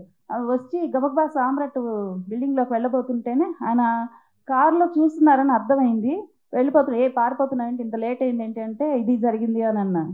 అంటే ఓకే కొద్ది రోజుల తర్వాత ఇబ్బంది ఉండదు అన్నారు. తర్వాత కట్ చేస్తే ఒక పెద్ద రోడ్డు పక్కన అది ఇంకా ఇట్స్ రెడీ టు రోల్, ఆ road is ready to open అన్నప్పుడు ఒక్కసారి ఆయన చైర్మన్ గారి దగ్గరికి మామూలుగా వెళ్తే ఇంక నుంచి దారి తప్పక్కర్లేదు, చూసావు కదా మన దారి. ఈ హ్యాస్ అ వెరీ అండ్ ఈనాడు ఖైరతాబాద్లో పనిచేసినప్పుడు ఆయన 5th ఫ్లోర్లో ఉండేవారు అండ్ మాదేమో ఆఫీస్ 2nd ఫ్లోరు. ఎప్పుడన్నా లిఫ్ట్ దగ్గర ఒకేసారి ఎదురు పడితే మనం జనరల్గా చైర్మన్ గారు కదా బాగుండదు, ఆయనే వెళ్ళని ముందు లిఫ్ట్లో అని మనం ఇలా పక్కన పెడితే రమ్మనేవారు. ఆ లిఫ్ట్లోంచి 5th ఫ్లోర్ వెళ్ళే లోపు ఏం చేసావు, ఈ 1 వీక్లో ఏం చేసావు, అది చేసావు ఇది చేసావు ఏదో చెప్తారు. He sets us goals. And A R Rahman గారిని ఫస్ట్ నేను ఇంటర్వ్యూ చేసినప్పుడు మెచ్చుకున్నారు, డైరెక్టర్ శంకర్ గారిని ఇంటర్వ్యూ చేసినప్పుడు మెచ్చుకున్నారు. WTC టవర్స్ మీద అమెరికాలో అది క్రాష్ అయినప్పుడు మన పేపర్లో ఈనాడు పేపర్లో మాత్రమే ఒక న్యూస్ వేశాము. అదేంటంటే జస్ట్ ఆ ఇన్సిడెంట్ జరగడానికి ఒక 2 months బ్యాక్ యూఎస్లో ఒక లేడీ ఫ్లైట్లో ఇలాగే కొంచెం ఏదో కొద్దిగా తేడాగా ఉంది అని చెప్పి వెళ్ళి ఆమె లోకల్ పోలీస్ స్టేషన్లో రిపోర్ట్ చేస్తే వాళ్ళు దాన్ని తేలిగ్గా తీసుకున్నారు. They are not paid very serious attention. అది నేను అప్పట్లో ఇంటర్నెట్ అనేది అప్పుడప్పుడే వస్తున్న కొత్త, సో దాన్ని రీసెర్చ్ చేసి కనుక్కొని FBI వెబ్సైట్లోకి వెళ్ళి కనుక్కుని ఆ న్యూస్ మనం ఈనాడులో చేసి మాకు స్కోరింగ్స్ ఉంటాయి, మనం ఏం స్కోర్ చేసాము ఇవాళ, మనం ఏ న్యూస్ స్కోర్ చేసాము అని. ఆ న్యూస్ స్కోర్ చేసినందుకు ఎవరు కారణం అవుతారో వాళ్ళని తప్పకుండా ఆయన మెచ్చుకుంటారు. ఆ విషయంలో కూడా ఆయన నన్ను చాలా మెచ్చుకున్నారు. అండ్ ఇంకొకటి last and final which I have so many memories like that, but సమయాభావం వల్ల ఇంకొకటి చెప్తాను. అదేంటంటే లగాన్ ఆస్కార్ కౌంట్డౌన్లో లగాన్ గురించి ఒక సిరీస్ ఆఫ్ ఆర్టికల్స్ రాసినప్పుడు లాస్ట్లో ఒక ఆర్టికల్లో ఒక 4 lines రాశాను. భారతీయ కథల్ని కూడా హాలీవుడ్ సినిమా చిత్రాల్లో ఉన్నటువంటి ఆధునికతను కనుక జోడిస్తే మనకు తప్పకుండా మన సినిమాలకు కూడా ఆస్కార్ వస్తుంది అని చెప్పి అది రాసినప్పుడు ఆయన ప్రత్యేకంగా నన్ను ఛాంబర్కి పిలిచి నాకు ఒక 10,000 రూపీస్ ఆయన పర్సనల్గా గిఫ్ట్ చేసి, నువ్వు దర్శించావు, you have the talent of visualising thing, this will happen very soon, very soon this will happen అని అన్నారు. ఆ తర్వాత నేను రైటర్ అవ్వాలి అని చెప్పి అడిగినప్పుడు మళ్ళీ ఇంకొకసారి ఆలోచించు, నీ జర్నలిజం దీంట్లో you have pioneered so many things, I have achieved so many things. ఇప్పుడు మళ్ళీ రైటింగ్ అనే దగ్గరికి వెళ్తే మళ్ళీ నువ్వు జీరో నుంచి స్టార్ట్ చేయాలి. Maybe you will find a day where you will regret for your decision. అదంతా ఆలోచించు అంటే, లేదు సార్ పర్వాలేదు, I'm ready to start from zero, I'm ready to accept that to not to become anything అని కూడా అంటే అప్పుడు ప్రియాంక సీరియల్ ఇచ్చారు. అండ్ ఇప్పటికీ ఈనాడు ఈజ్ మై ఫ్యామిలీ. అండ్ ఇప్పుడు కూడా నేను ఈనాడులోకి అడుగు పెడితే it's like my family and I'm doing some work for all to them also. And ఇలా ఆయన గురించి చెప్పాల్సి వస్తుంది అని నేను ఎప్పుడు అనుకోలేదు. My deepest condolences to my family. Thank you. అందరికీ నమస్కారం. రామోజీరావు గారు 1981లో మయూరి ఫిలిం డిస్ట్రిబ్యూటర్ దర్శనం. ఆ సమయంలో కంటిన్యూ అవుతున్న సమయంలో 95, 96 నుంచి మా తెలంగాణ ఏరియాలో నైజాం ఏరియాలో కొత్త డిస్ట్రిబ్యూటర్స్ వచ్చి కొత్త వ్యాపార విధానాలు మొదలుపెట్టినారు. మినిమం గ్యారంటీ అనే పదం వాడి ఒక సెంటర్లో అంతకుముందు సినిమా ఒక 10 లక్షల షేర్ వచ్చింది అనుకోండి, ఆ నెక్స్ట్ వచ్చే సినిమాకు కూడా 10 లక్షల షేర్ గ్యారంటీ అడిగి ఇబ్బంది పెడుతుండేవారు. ఆ టైంలో ఈ మయూరికి సంబంధించిన డిపిస్ అని ఉంటారు. డిపి అంటే డిస్ట్రిక్ట్ ప్రమోటర్స్, దాదాపు ఆల్ ఓవర్ ఆంధ్రప్రదేశ్లో అప్పుడు ఉన్న పాత 23 జిల్లాల మనుషులు ఉండేవాళ్ళు, ప్లస్ జనరల్ మేనేజర్ ఉండేవారు. వారు ఈ ఎంజీలు తీసుకుంటే మనం కూడా కొద్దిగా స్టాండ్ అవుతాం, మయూరి డిస్ట్రిబ్యూషన్ నిలబడుతుంది, ఎక్కువ సినిమాలు మనకు పర్చేసింగ్ అయ్యే అవకాశం ఉంటుంది, మంచి వ్యాపారం జరుగుతుంది అని చెప్పి ఆ జిల్లా అధికారులు జనరల్ మేనేజర్ గారు అడిగితే, ఇతరుల సొమ్ము మనకు వద్దు, మినిమం గ్యారంటీ అనే పదం వద్దు. మినిమం గ్యారంటీ పదం అంటే ఏంది? ఒక ఎగ్జాంపుల్, ఒక స్టేషన్లో 5 లక్షలు షేర్ గ్యారంటీ తీసుకున్నారు అనుకోండి, అక్కడ ప్రజలు ప్రేక్షకులు 3 లక్షలు ఇస్తే మిగతా 2 లక్షలు ఎక్కడ నుంచి మనకు అడిగితే అది జూదంలాగా వస్తుంది సార్ మనకు అమౌంట్. అంటే అటువంటి వ్యాపారం వద్దు. మనం ఇష్టపడి సినిమా తీస్తున్నాం, దాని మీద ఎంత లాభం వచ్చినా మనకే రావాలి, ఎంత నష్టం వచ్చినా మనకే రావాలని చెప్పి ఒక సిద్ధాంతంతో, మంచి మనసుతోటి, ఇతరుల వ్యాపారం దెబ్బతినొద్దనే ఆలోచనతో వారు చేసిన విధానం నన్ను ఇప్పటివరకు ఆకట్టుకుంది. వారు ఎప్పటికీ చిరకాలం నిలవాలని కోరుతూ శ్రద్ధాంజలి పెట్టేస్తూ థ్యాంక్ యూ. పెట్టకపోతే అసలు ఎట్లా ఉండేదో మరి ఊహించుకోవటానికి కూడా చాలా కష్టంగా ఉండేది. ఎన్టీ రామారావు గారు తెలుగుదేశం పార్టీ పెట్టిన తర్వాత ఆయన చేసిన ప్రతి పని కూడా వారి పేపర్ ద్వారా పబ్లిసిటీ ఇచ్చి, ఈనాడు పేపర్ లేకపోతే తెలుగుదేశం పార్టీ లేదు అన్నంత లెవెల్కి వెళ్ళింది. ఇవాళ కూడా తెలుగుదేశం పార్టీకి రామోజీరావు గారికి ఉన్న సంబంధం ఎటువంటి సంబంధం మీరు అందరూ చూసే ఉంటారు. ఆఖరి నిమిషం వరకు చంద్రబాబు నాయుడు గారు రామోజీరావు గారు పాడి మోస్తూ కూడా అక్కడే ఉన్నారు. ఆయన కనుక ఇంకొక 4 రోజులు కనుక ఉంటే ఈ 5 సంవత్సరాల్లోనే ఆయన పడిన కష్టం అంతా కూడా కళ్ళారా చూసుకుని సంతోషించి వెళ్ళిపోయేవాళ్ళు.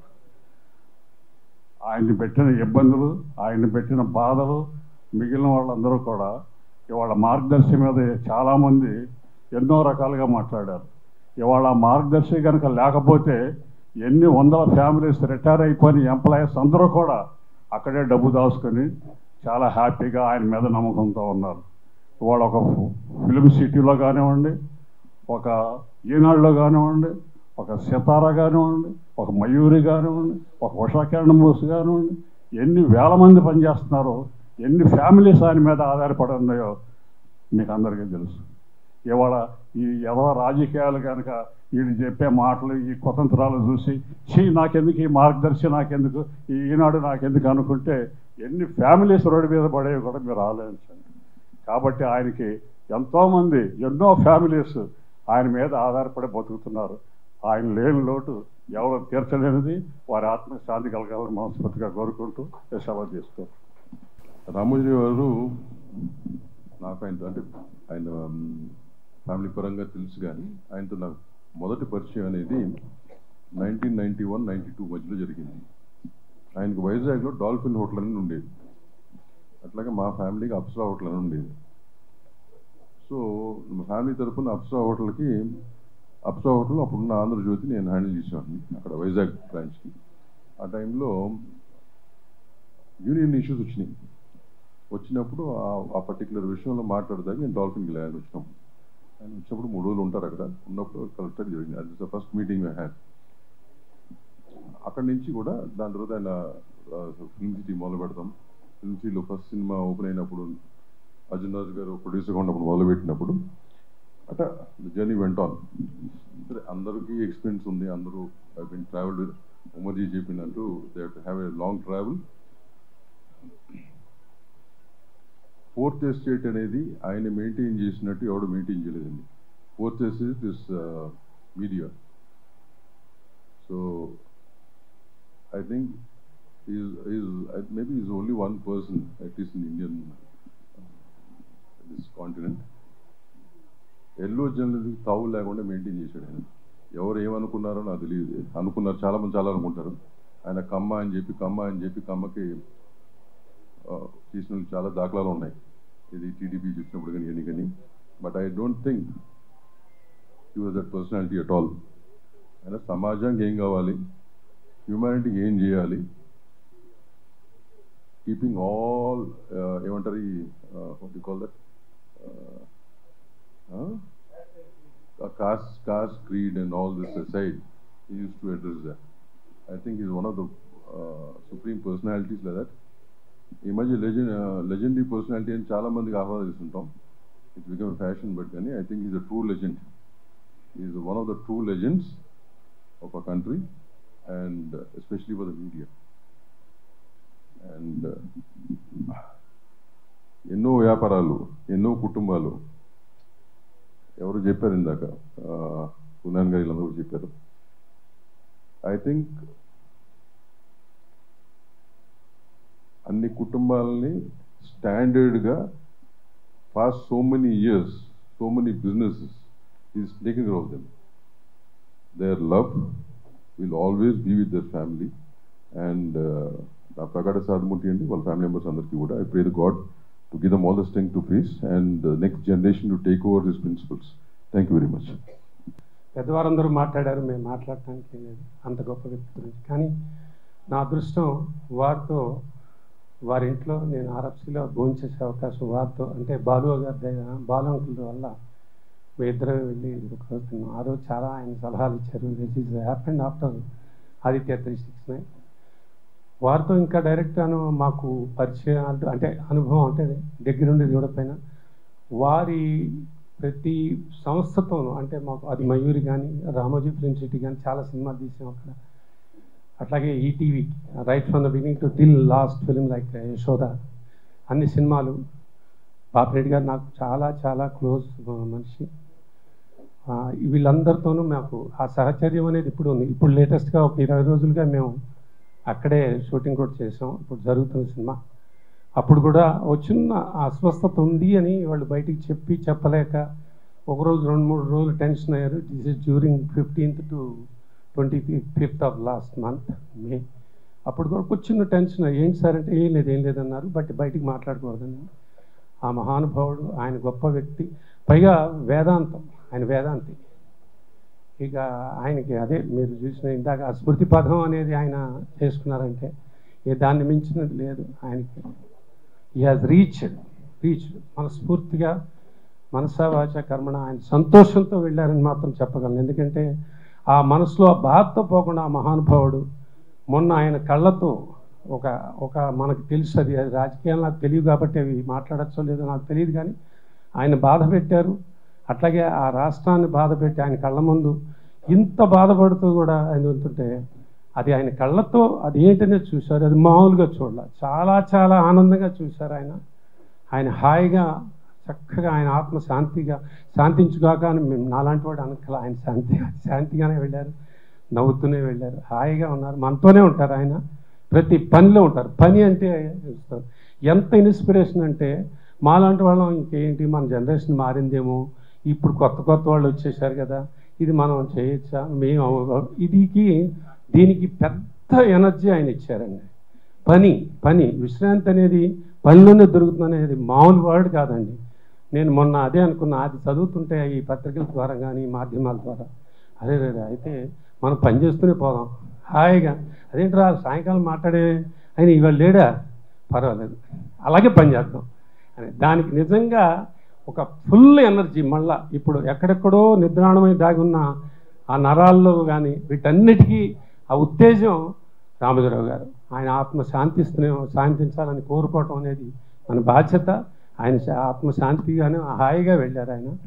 వాళ్ళ యూనిట్ వాళ్ళందరికీ యూనిట్ పీపుల్ అక్కడ యూనిట్ అనే పదాన్ని ఎందుకు వాడుతున్నానంటే ఆయన ఎవ్వరిని వదిలిపెట్టుకోలేదు. ఇన్ని సంవత్సరాలుగా అందరికీ వాళ్ళు స్టెప్ బై స్టెప్ ఒక 35 సంవత్సరాల క్రితం ఉన్నాము వాళ్ళతో మేము తిరిగాం.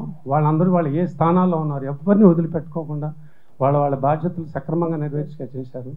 అట్లాగే వారి కుటుంబ సభ్యులందరికీ, అలాగే యూనిట్ పీపుల్కి అందరికీ, ఆర్ఎఫ్సి వారికి నా ప్రగాఢ సానుభూతి. థ్యాంక్ యూ చిత్రలేఖ గారు. 24 క్రాఫ్ట్స్ అందరూ కలిసి ఈరోజు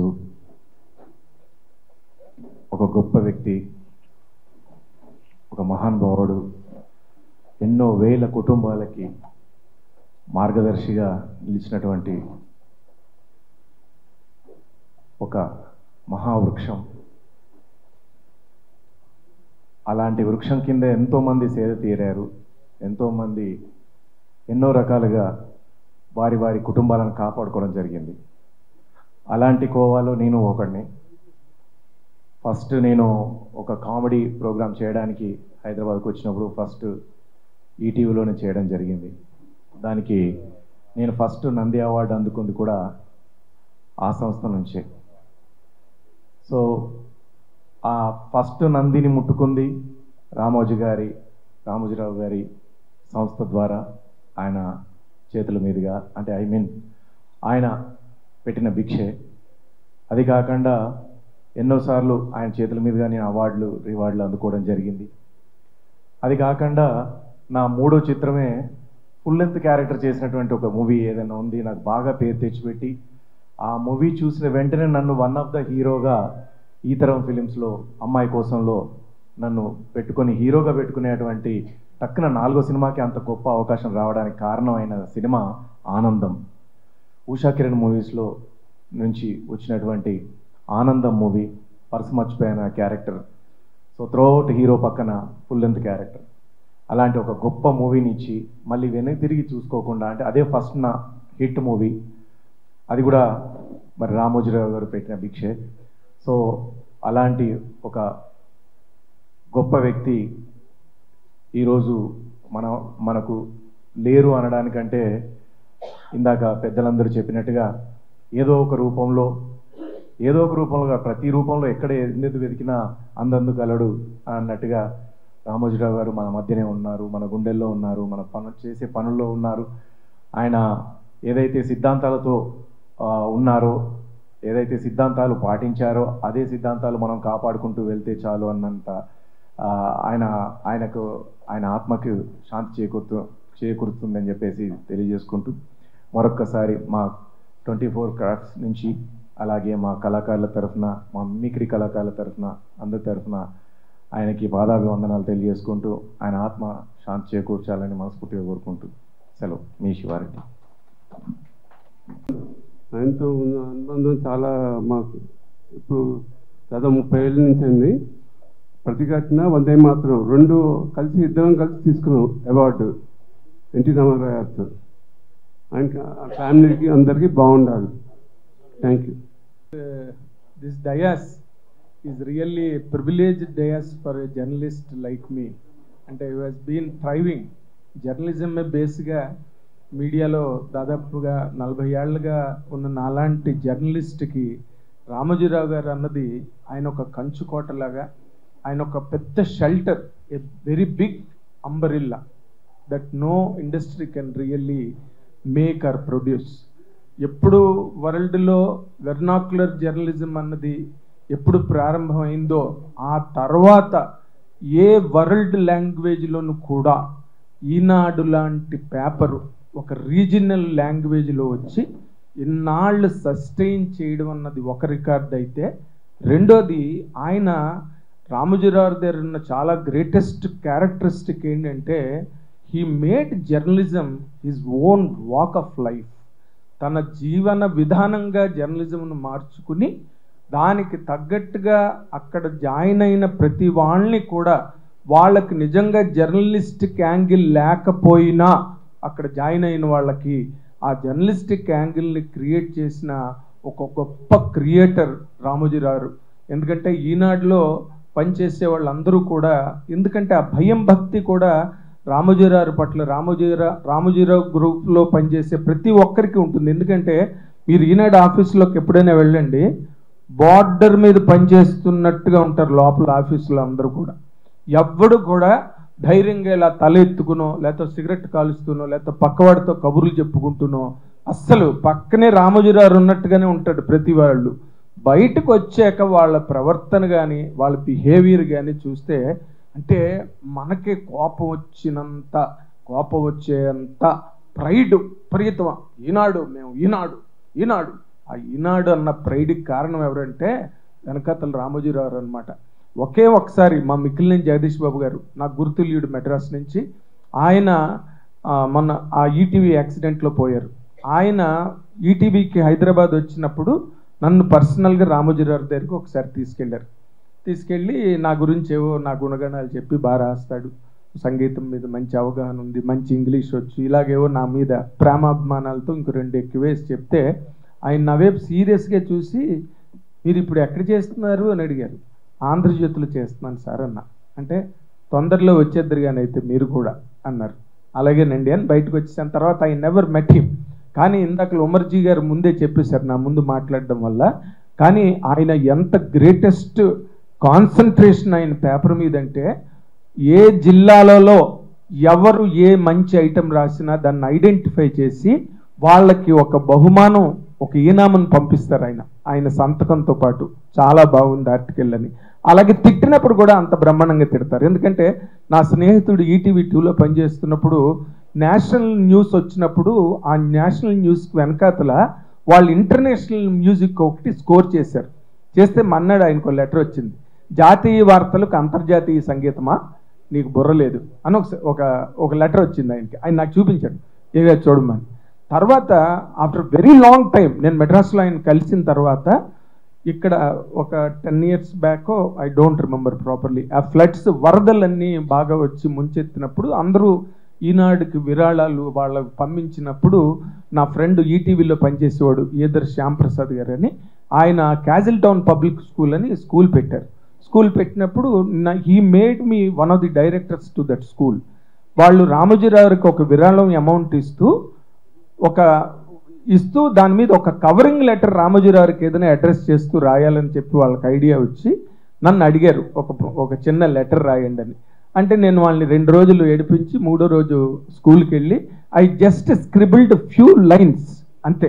నేను పెద్ద టైం లేదు, గవ్వ రాసి ఇచ్చేసి వెళ్ళిపోయిన ఒక 4-5 రోజులకి, యూ విల్ నాట్ బిలీవ్ అండి, that such things make people great and such people become legends in life. ఇందాక నుంచి 2-3 లెజెండరీ పర్సన్ అని మాట్లాడారు. లెజెండరీ పర్సన్ అంటే the person who has the qualities akin to a legend లక్షణాలు ప్రస్ఫుటమైన వాళ్ళని మాత్రమే మనం లెజెండరీ పర్సనాలిటీస్ అనొచ్చు. Is a legend by himself. ఆయన లక్షణాలు ఎవరికైనా ఉంటే వాళ్ళని లెజెండరీ పర్సన్ అని మనం అనొచ్చు, లేకపోతే పర్సన్ లైక్ రామోజీరావు అనొచ్చు. ఈ లెటర్ రాసిన తర్వాత ఒక 4-5 రోజుల తర్వాత ఇందాక చెప్పారు, రామోజీరావు గారి దగ్గర ప్రభాకర్ గారు అని ఉంటారు. ప్రభాకర్ గారు కాల్డ్ మీ. ఆయన నెంబర్ కూడా నాకు తెలియదు. నేను ఫోన్ ఎత్తే ఎవరండి అని అంటే, I was in the rush of traffic. అంటే నేను ఇలాగా రామోజీ ఫిల్మ్ సిటీ నుంచి, నా పేరు ప్రభాకర్ అండి, ఇలాగా మీ నెంబర్ నేను శ్యాంప్రసాద్ గారి దగ్గర తీసుకున్నాను. చెప్పండి సార్ ఏం కావాలంటే, నేను రామోజీరావు దగ్గర పనిచేస్తానండి. సంతోషం సార్, ఏం చేయాలి నేను అన్న. అంటే ఏం లేదండి, మీరు మొన్న ఒక లెటర్ రాశారు కదా క్యాజిల్ టౌన్ పబ్లిక్ స్కూల్కి, ఆ లెటర్ చదివి ఈ లెటర్ ఎవరు రాశారో కనుక్కుని ఆయన ఒకసారి రమ్మనండి అని చెప్పారండి. మీకు ఎప్పుడు వీలైతే అప్పుడు రండి అన్నాడు. మహద్భాగ్యం, రామోజీరావుని కలవడానికి ఎప్పుడు వీలైతే అవుతుంది ఏంటండి, రేపు ఉదయమే వచ్చేస్తానన్న. అంటే మీకు ఎక్కడికి కారు పంపించాలి, ఏం పంపించాలి, మీరు ఏం పంపించద్దండి, నేను పర్సనల్గా వస్తానని చెప్పి నేను డైరెక్ట్గా వెళ్తే, Ramoji Rao has spent time with me at least about ½ an hour. దాంట్లో నేను రాసిన ప్రతి లైన్లోని ప్రతి వర్డ్ని ఆయన గ్రహించి దాన్ని కొన్ని ఆయనకి అర్థమైనవి, కొన్ని దాని మీద నా ఎక్స్ప్లెనేషన్ తీసుకున్నవి కూడా ఉన్నాయి. To that extent N T Ramarao గారి తర్వాత నేను ఆయనతో కూడా చాలా సందర్భాల్లో గడిపాను. ఎందుకంటే రామారావు 94లో ముఖ్యమంత్రి అయిన తర్వాత మా ఆంధ్రజ్యోతి తరఫున మేము చాలా పెద్ద సప్లిమెంట్ వేసినప్పుడు నేను వారం రోజులు మేనేజ్మెంట్తో పోరాడి నేనే కవరింగ్ ఆర్టికల్ రాసినప్పుడు దాన్ని కమెంట్స్ ఎలా చేశానంటే, శతవసంతాల మాలతి మధుర సుగంధాలను నింపుకున్న ఒకనాటి ఆంధ్ర రంగస్థల వైభవ వీచిక అప్పుడే కుసుమిస్తున్న సినీ నందనోద్యానంలోకి ఒక చిరు అలగా హేమంత శీతల హిమరేఖలా ప్రవేశించింది. ఆ అల పేరే ఆంధ్రదేశమంతా అల్లారు ముద్దుగా పిలుచుకునే మన అన్న నందమూరి తారక రామారావుని ఓపెన్ చేశారు. ఈ పేపర్ వచ్చిన తర్వాత అప్పుడు ఆయన గోడేటి రామచంద్రరావు ఉండేవారు రామారావు దగ్గర సిగరెట్ కాల్చుకుంటూ ఇలాగ. ఆయన ఫోన్ చేసి మా ఐవీఆర్ గారికి చెప్తే మా ఐవీఆర్ గారు వెళ్ళండి మీకు వచ్చింది బొమ్మ అక్కడి నుంచి పిలుపు వచ్చింది వెళ్ళండి అన్నారు మరి ఐ వెంకటరావు. అంటే వెళ్ళాను, ఏమైనా తప్పులు ఉన్నాయేమో తిడతారేమోనని చెప్పి లోపలికి వెళ్ళగానే రామారావు నేను వెళ్ళాను నాగేంద్ర కుమార్ అండి అంటే వారిని వెంటనే ప్రవేశపెట్టండి అన్నారు. లేదు సార్ నేనే నాగేంద్ర కుమార్ సార్ అన్న. అంటే రండి లోపలికి రండి, ఏమి మీ భాష ఎక్కడ చదువుకున్నారు, it's all right, so well style అని నన్ను ఎంత మెచ్చుకున్నారంటే మళ్ళీ నేను అలాంటి మొమెంట్ గడిపింది రామోజీరావుతో. ఎందుకంటే ఈజ్ నాట్ ఎ పర్సన్. ఆయన వెనకాతలు చూస్తే ఆ 50 ఏళ్ల పేపర్ ఎండ్ మీకు మీకు ఇంకో విషయం చెప్పాలి ఏంటంటే, ఆయన తెలుగు లాంగ్వేజ్కి కృష్ణదేవరాయలు గారు ఎంత సేవ చేశాడో మేము కళ్ళారా చూడలేదు కానీ మనం. బట్ ఆయన బోధరాజు రాధాకృష్ణ గారు అనే ఒక వ్యక్తిని, ఒక పండితుడిని ఆఫీసులో ఇన్స్టిట్యూషన్లో పెట్టుకుని మన వ్యావహారిక పదకోశం మీద, మన నానుడుల మీద, మన జాతీయాల మీద మనకి చాలా తెలియని మాటలు మనం అలవోకగా మాట్లాడిస్తాం, వాటన్నిటి మీద వివరణలు రాయించి అలాగే చలసాని ప్రసాదరావు గారిని లోపల పెట్టుకుని ఆయన ఎంత రీసెర్చ్ వర్క్ చేశారు. అలాగే ఈనాడు పారిభాషక పదకోశం పుస్తకం అమ్మేవారు ఈనాడులో, 200 రూపాయలు ఆ పుస్తకం మేము అందరం చాలా క్రేజ్గా వెళ్ళి కొనుక్కునేవాళ్ళం, మాకు పుస్తకం కావాలని. అలాంటి ఒక గొప్ప service to the community of journalists చేసిన one and only media baron వరల్డ్లో ఎవరైనా ఉంటే Oxford university has done a great service to the language of English across the world today. Even today it is being carried out by Oxford university. And తర్వాత తెలుగు భాషని అంత research ఓరియంటెడ్గా explain చేయడం, అంత research ఓరియంటెడ్గా carry చేసి పబ్లిక్లోకి తీసుకెళ్ళడం అన్నది ఎవరైనా చేశారంటే మాత్రం కేవలం అది రామోజీరావు గారే. And this feat can not be repeated by anybody else on this earth as far as Telugu language is concern. అదే ఆయన గ్రేట్నెస్. మరి సినిమాలు, మన గొడవ, మన గందరగోళాలన్నీ ఆయన మొత్తం అన్నిట్లో వరల్డ్కే ఒక సెంటర్ స్టేజ్ క్రియేట్ చేశారు సినిమా మేకింగ్కి. So but as a journalist నేను చూసుకుంటే ఆయన the way he paved for us is something immaculate and meticulous that cannot be really repeated by anybody else on this earth. Thank you very much for this opportunity. ఇప్పటి వరకు పెద్దలు చాలామంది చాలా విషయాలు అత్యద్భుతంగా చెప్పారు రామోజీరావు గారి గురించి. నేను చెప్పింది చెప్పడం అవుతుంది. కాకపోతే నాకు ఉన్న ఒక చిన్న పరిచయం వారితో నేను చెప్తాను. నేను కొన్ని సినిమాలు చేసిన తర్వాత 1982లో అట్లూరు రామారావు గారు నాకు ఫోన్ చేశారు ఒకరోజు హైదరాబాద్ నుంచి మద్రాస్కి. సార్ మీరు దగ్గర ఏదో తమిళ్ నాటికి ఏదో కొని ఉన్నారట, మీరు దాన్ని మా బ్యానర్ మేము స్టార్ట్ చేసాం, ఉషా కిరణ్ మూవీసు. ఫస్ట్ సినిమాగా శ్రీవారి ప్రేమలేఖ నావెల్ తీస్తున్నాము, ఇంకా స్టార్ట్ చేయలేదు. రెండో సినిమాగా మీది చెయ్యాలని మేము అనుకుంటున్నాము, మీరు చేస్తారా అన్నారు. చేస్తారా ఏంటి సార్, ఇటువంటి అవకాశం ఎంతమందికి వస్తుంది రామోజీరావు గారు బ్యానర్లో సినిమా చేయడానికి, నేను గొప్ప అదృష్టవంతుడిని, వస్తాను సార్ అన్నారు. సరే ఓకే. ఆయన 15వ తారీఖు ఈవినింగ్ 5:30కి మీకు టైం ఇచ్చారు, మేము ఎయిర్పోర్ట్లన్నీ చేస్తాం, మీరు మద్రాసు నుంచి హైదరాబాద్ రండి, ఎవరెవరు వస్తారు, నేను తమిళ్ రైటరు వస్తాం సార్ అన్న. వచ్చిన తర్వాత మార్నింగ్ ఫ్లైట్లో రిసీవ్ చేసుకుని హోటల్లో పెట్టిన తర్వాత, సార్ రామోజీరావు గారిని మనం 5:30కి కలవాలి మనం అన్నారు. మీకు 4:30కి బండి పంపిస్తాం మేము అన్నారు. అట్లాగే సార్. మాకు 4:30కి బండి వచ్చింది అశోక హోటల్కి. అక్కడి నుంచి బయలుదేరి సోమాజిగూడలో ఉన్న ఈనాడు పెద్ద ఆఫీస్కి అక్కడికి వెళ్ళాము, 5th ఫ్లోర్లోకి. 5:15కి మేము అక్కడ కూర్చుంటే sir, you believe me or not, 5:30కి ఎగ్జాక్ట్లీ లోపల నుంచి పిలుపు వచ్చింది మాకు. డైరెక్టర్ గారు వాళ్ళు వచ్చారు కదా రమ్మానండి లోపలికి అని. అంటే ఎంత పంక్చువాలిటీ ఆయన మెయింటైన్ చేస్తున్నారో ఆ రోజే నాకు చాలా అత్యద్భుతం అనిపించింది. అక్కడికి వెళ్ళాము, కథ వినిపించాము. ఆయన తమిళ్లో చెప్పడం, నాకు తమిళ్ రాదు కదా అన్నారు ఆయన. ఆయన తమిళ్లో చెప్తే నేను తెలుగులో చెప్తాను సార్ అని చెప్పి ఆ నాటికిని యాస్టీజ్ యథాతథంగా ఆయన ఇంగ్లీష్లో తమిళ్లో చెప్తే నేను తెలుగులో ట్రాన్స్లేట్ చేసి వారికి చెప్పాను. బాగుంది, ఓకే, డన్, మిగిలిన విషయాలన్నీ వారు మాట్లాడతారు అట్టు రామారావు గారు అన్నారు. అలాగే సార్ అన్నారు. బయటకు వచ్చాం. వచ్చి రాగానే మళ్ళీ అట్లు రామారావు గారు వచ్చి సార్ లోపలికి పిలుస్తున్నారు సార్ మిమ్మల్ని అన్నారు. నేను వెళ్ళాను. నేను రామారావు గారు రామోజీరావు గారే ఉన్నాం. చాలా బాగుందండి, చెయ్యండి, కాకపోతే నా సినిమా మీరు చేయడం వల్ల మీకు ఏమైనా ఇబ్బంది ఏర్పడుతుందా లైఫ్లో, అది ఆలోచించుకోండి. అదేంటి సార్, ఇంత అత్యద్భుతమైన అవకాశం మీరు ఇచ్చి నాకు, నేను ఎక్కడికో పైకి వెళ్తాను, నేను నాకు ఎందుకు ఇబ్బంది వస్తుంది అన్నాను. ఒకసారి ఆలోచించండి మీరు కొంచెం డీప్గాను అన్నారు. నాకు అర్థం కాలేదండి. అట్లు రామారావు గారు చెవిలో చెప్పారు, మీ గురువు గారికి వీరికి కొన్ని మనస్పర్ధలు ఉన్నాయి కదా, మరి దానివల్ల మీరు అవస్థ పడకూడదు అని ఆలోచిస్తున్నారు ఆయన, మీకు అది బ్రేక్ కాకూడదు మళ్ళీని అని. అంటే ఎంత గొప్పగా ఆయన ఆలోచించారో చూడండి సార్ రామోజీరావు గారు. నిజంగా కూడా నాకు అటువంటి ఇబ్బంది ఏమీ లేదు సార్, రామారావు గారు చెప్పారు, నేను చేస్తున్నాను సార్. ఆయన కూడా సంతోషంగా ఒప్పుకుంటాడు మా గురువు గారు, క్వశ్చనే లేదన్నాను. అయిపోయిందండి. ఆయన పూజకు వచ్చారు, కొబ్బరికాయ కొట్టారు, మళ్ళీ ఫస్ట్ కాపీ చూశారు. ఆ సినిమాతోటి నేను యావరేజ్గా ఉన్న ఒక డైరెక్టర్ని కొంచెం పైకి లేచానండి. నేను గొప్ప ముద్ర పడింది నాకండి. అటువంటి నన్ను పైకి లేపిన వ్యక్తి రామోజీరావు గారు ఈరోజు అని నిజంగా కూడా చెప్పాలంటే. అక్కడి నుంచే నాకు హాస్య దర్శకుడు అనే ముద్ర పడిందండి. ఆ సినిమాతోటి సుందరి సుబ్బారావు అనే సినిమాతోటి పడిందండి నాకు. అసలు ఆయన రుణం నేను తీర్చుకోలేనండి నిజంగా కూడా చెప్పాలంటే కూడానండి. అది అయిపోయిందండి. ఇంకొక ఇన్సిడెంట్ ఒకటి ఉందండి. భామా కళాపని ఒక సినిమా చేశాను. మా ఫ్రెండ్ కొత్త ప్రొడ్యూసరు ఆయన, నేనే అన్నీ నిర్వహించి ఆ సినిమా అంతా కంప్లీట్ చేసాం. కానీ బిజినెస్ లేదు, ఏ డిస్ట్రిబ్యూటరు రాలేదు. ఏం చెయ్యాలి, ఎలాగా అంటే బాపిరెడ్డి గారిని అడిగాను. బాపిరెడ్డి గారు ఇట్లా కొంచెం మరి సినిమా రామోజీరావు గారికి చూపిందాం అనుకుంటున్నాం, ఏమంటారు అని. నేను అడిగి చెప్తాను అన్నారు. అడిగి చెప్పారు. ప్రింట్ తీసుకుని ఇక్కడికి వచ్చాం. అప్పట్లో ప్రింట్ అండి అది. ప్రింట్ తీసుకుని ఇక్కడికి వచ్చాం. రామోజీరావు గారు చూశారు, సినిమా నచ్చింది, నేను చేస్తాను, కానీ మాకు ఒక కండిషన్ ఉంది.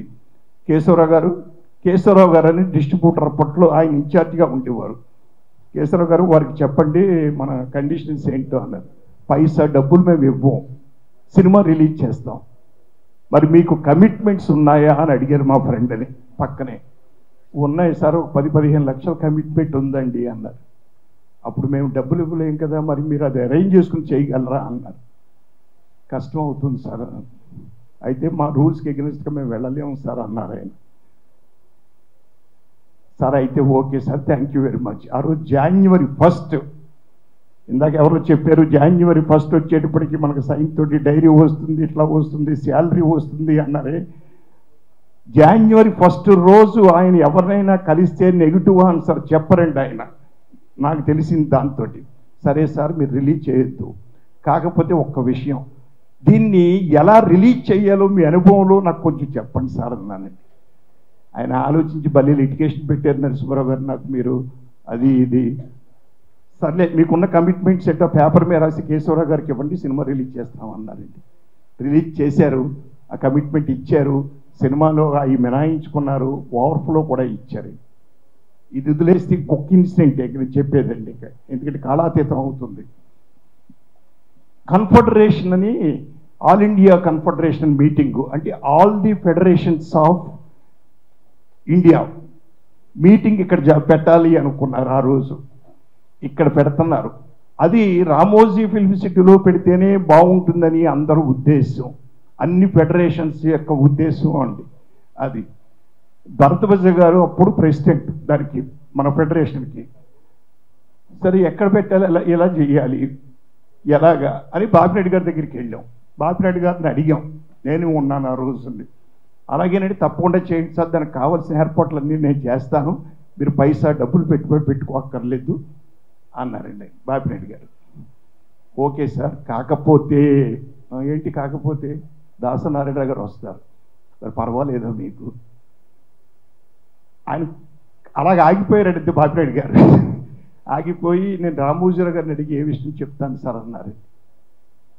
నెక్స్ట్ డే రమ్మన్నారు. నెక్స్ట్ డే వెళ్ళాం. రామోజీరావు గారి దగ్గరికి తీసుకెళ్ళారు మమ్మల్ని. ఓకే సార్, మన వాళ్ళందరూ ఎయిర్పోర్ట్లో చేస్తారు, మీరేం పే చేయక్కర్లేదు. దాసనారాయణరావు గారు వచ్చిన వెంటనే రామోజీ ఫిలిమ్స్లో అడుగు పెట్టిన వెంటనే మీరు ఎవ్వరూ రిసీవ్ చేసుకోవడానికి వీల్లేదు, మా స్టాఫే రిసీవ్ చేసుకుంటారు, నా దగ్గరికి తీసుకొస్తారు, కాఫీ తాగుతాం, మీ ఇద్దరం కలిసి కిందకి దిగుతాం. దానికి మరి గురువు గారు, మీ గురువు గారు దాసర గారు భరద్వాజ గారితో చెప్పాడు, ఇష్టమైతే మనకు ఓకే అన్నారు. గురుగారితో చెప్పాము. సరే, ఆయన ఆనందపడ్డాడు. ఆయన ఆ రోజు sir, you believe are not, main gate దగ్గర నుంచి రామోజీరావు గారు ఇంటి దాకా, అంటే ఇప్పుడున్నటువంటి ఇల్లు కాదు సార్, అప్పుడు అంతకుముందు హోటల్ పైన ఇల్లు ఉండేదండి ఆయనకి, 5 ఫ్లోర్లు ఎక్కడో ఉండేవారు ఆయన. దాకా రామోజీరావు గారు స్టాఫ్ని అటు ఇటు నిలబెట్టి కొంతమంది చేత లేడీస్ చేత పువ్వులేసి దాసనారాయణ గారు రిసీవ్ చేసుకున్నాడు. అంటే ఆయనకి కోపం కానీ ఇది కానీ ద్వేషం కానీ ఉండవు అని ప్రూవ్ అయిందంటే రామోజీరావు గారికి. అది ఈనాడు యూత్ తెలుసుకోవాల్సినటువంటి విషయం అదండి అది. సో ఎన్నో విషయాలు చెప్పారు అందరూ కూడాను. అలాంటి మహానుభావుడు మనకి దూరం అయిపోవడం నిజంగా కూడా దురదృష్టం అయినా కూడా ఆయన జ్ఞాపకాలు, ఆయన చేసిన పనులు మనం గుర్తు పెట్టుకుంటూ ఆ రూట్లో వెళ్తే చాలు, ఆయన పేరు నిలబెట్టినట్టే లెక్క. థ్యాంక్ యూ వెరీ మచ్ అండి.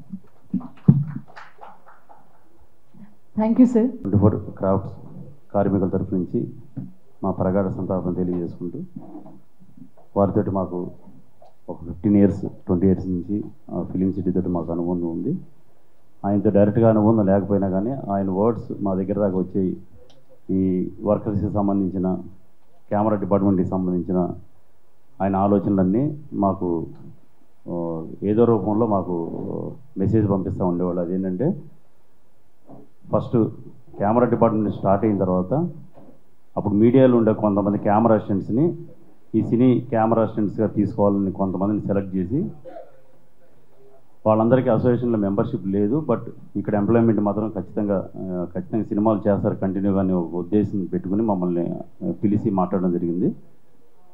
అప్పుడు ఆయన ఒకటే చెప్పారు, ఇక్కడ ఉండే ఎంప్లాయ్మెంట్ ఎంతమంది అయితే తీసుకుంటున్నామో వాళ్ళందరికీ అసోసియేషన్కి వాళ్ళ రూల్స్ ప్రకారం మేము కార్డ్స్ తీసుకుంటాం, తీసుకుని వాళ్ళని యాజ్ ఇట్ ఈస్గా మా ఎంప్లాయ్మెంట్ కిందే చూసుకుంటాం అని చెప్పడం. దాని తర్వాత ఎన్నో సంవత్సరాలు ఆ చిన్న డిపార్ట్మెంట్లో వీడియో కెమెరాలు ఉండే కెమెరా అసిస్టెంట్లు అందరూ కెమెరా అసిస్టెంట్లు అయ్యి వాళ్ళకు ఒక జీతాల కింద తీసుకునే టైంలో, అంటే బయట మాకు యాక్చువల్గా బేటాస్ అని ఈ టైప్లో జర్నీ ఉండేది. ఆ టైంలో వాళ్ళకి జీతాలని ప్రొవైడ్ చేసి, జీతాలు అలవాటు చేసిన బయట ఒక 30,000 సంపాదించిన, వాళ్ళు ఒక 10-15,000 సంపాదించిన, వాళ్ళకంటూ ఒక నీట్గా ఒక సిస్టమ్ ప్రకారం ఎట్లా జీవనం సాగించాలనే విధానం నేర్పించి, ప్లస్ వాళ్ళు ఆ డిపార్ట్మెంట్ని క్లోజ్ చేసేటప్పుడు మళ్ళీ మమ్మల్ని పిలిచి, వీళ్ళందరినీ డిపార్ట్మెంట్ క్లోజ్ చేస్తున్నాం, సో ఇప్పుడు అసోసియేషన్లో కార్డులు తీసుకుని మెంబర్లందరూ బయటికి వస్తారు, వీళ్ళందరికీ మీ ఫెడరేషన్ తరఫు నుంచి ఒక డిసిషన్ తీసుకుని వీళ్ళందరికీ న్యాయం చేసే విధంగా మీరు చేయండి అని చెప్పేసి ఆయన ద్వారాగా ఒక మెసేజ్ పంపించి, వెంటనే మేమందరం అప్పుడు మంచిగా ఒక ఆలోచన చేసి, ఇంత పెద్ద ఆయన మనకు ఒక మెసేజ్ పంపించారు, వాళ్ళందరి గురించి ఆలోచిస్తున్నారని చెప్పేసి ఒక ఆలోచనతో మేము కూడా ఒక మీటింగ్ పెట్టుకుని, వారందరూ బయట కెమెరా డిపార్ట్మెంట్ ఏదైతే సెటిల్ అయ్యేదాకా బయట ఎక్కడ అసోసియేషన్లో కార్డులు ప్రొవైడ్ చేయకూడదని చెప్పేసి ఒక ఆలోచన చేసి, ఒక 1.5 ఇయర్ కార్డ్స్ని స్టాప్ చేసి వాళ్ళందరూ బయట సెటిల్ అవ్వడానికి కారణమైన మా రామోజీరావు గారు ఎప్పటికీ ఆ వర్డ్స్ని మేము ఎప్పుడు ఒక ఇన్స్పిరేషన్గా తీసుకుంటాం. ఎందుకంటే ఆయన ఒక శిఖరం, ఎక్కడో చిన్న రాళ్ళలాగా ఉండే మనం ఎంప్లాయ్మెంట్ చిన్న రాళ్ళలాగా ఉండే వాళ్ళ గురించి ఆయన అంత ఆలోచన చేశారంటే, ఆ రోజు ఈరోజు ఆ వర్డ్స్ కానీ ఆ మెసేజ్లు కానీ మేము ఎప్పటికీ మర్చిపోలేము. ఎనివే మన మధ్య లేకపోయినా కానీ ఆయనకి డీప్ కండోలెన్స్ ప్రకటిస్తూ థ్యాంక్ యూ అండి. Thank you very much. Thank you very much అండి. నాయుడు గారు, అయితే మాకు రామోజీరావు గారితో ఉన్న అనుబంధం ఏంటంటే, ఊళ్ళల్లో అంటూ ఉంటారు పక్క పొలాలలో అని. మేము యాక్చువల్గా ఈ రంగంలోకి ఒక 5-6 ఏళ్ళ నుంచి వచ్చాము, ఒక 5-6 సినిమాలు తీసాం. కానీ అంతకుముందు 30 సంవత్సరాల నుంచి ఆయన పక్క పొలం, ఆయన వెనక పొలం, ఆయన ముందు పొలం ఇలా వెంచర్లు చేసి, నేను మా వెంకటేశ్వర గారు రియల్ ఎస్టేట్ నుంచి ఇక్కడికి వచ్చాం. మ్యారేడ్కి కూడా నేను ఒక 5 సంవత్సరాలు సెక్రటరీ చేశాను. మా వెంకటేశ్వర ఇప్పుడు ట్రెజరర్గా ఉన్నారు. సో ఈ సంస్థ ద్వారా కూడా మేము ఆయనకి నివాళులు అర్పిస్తున్నాం. Is a creator and is an executor and is an achiever. అది మూడు ఒక్క సెంటెన్స్లో చెప్పాలంటే ఆయన ఏదైతే కళలు కన్నాడో ఆ కళల్ని అచీవ్ చేసేవాడు. So is inspiration to all generations అండి. Thank you very much. పెద్దలందరికీ నమస్కారం అండి. రామోజీరావు గారి గురించి మొత్తం మన పెద్దలు అద్భుతమైన విషయాలు చెప్పారు. ఇక నా వరకు ఏంటంటే, ఒక సినిమాల్లో ఇబ్బంది పడుతున్న రోజుల్లో ఈటీవీ అన్నది వచ్చి ఎంతోమంది కళాకారులకు చక్కటి అవకాశాలు ఇవ్వడమే కాకుండా వారికి భుక్తికి మంచి మార్గం సుమార్గంగా ఆ కళాకారులందరికీ ఒక వరంగా వచ్చింది మన ఈటీవీ. మరి ఎంతోమంది కళాకారులు, టెక్నీషియన్స్, ఇక మనకు దాని గురించి చెప్పక్కర్లేదు, కొన్ని వేల కుటుంబాలకి అద్భుతమైనటువంటి ఉపాధి కల్పించింది. మరి వారితో నాకు పెద్ద పరిచయం లేదు, కానీ వారి అబ్బాయి గారు కీర్తిశేషులు సుమన్ గారితో చాలా చక్కటి పరిచయాలు ఉండేవి. వారికి, ఆ సంస్థకి, వారి కుటుంబానికి ప్రగాఢ సానుభూతిని తెలియజేస్తూ ఒక చిన్న నాలుగు లైన్లు శ్రద్ధాంజలి ఈ విధంగా నేను ఘటిస్తున్నాను.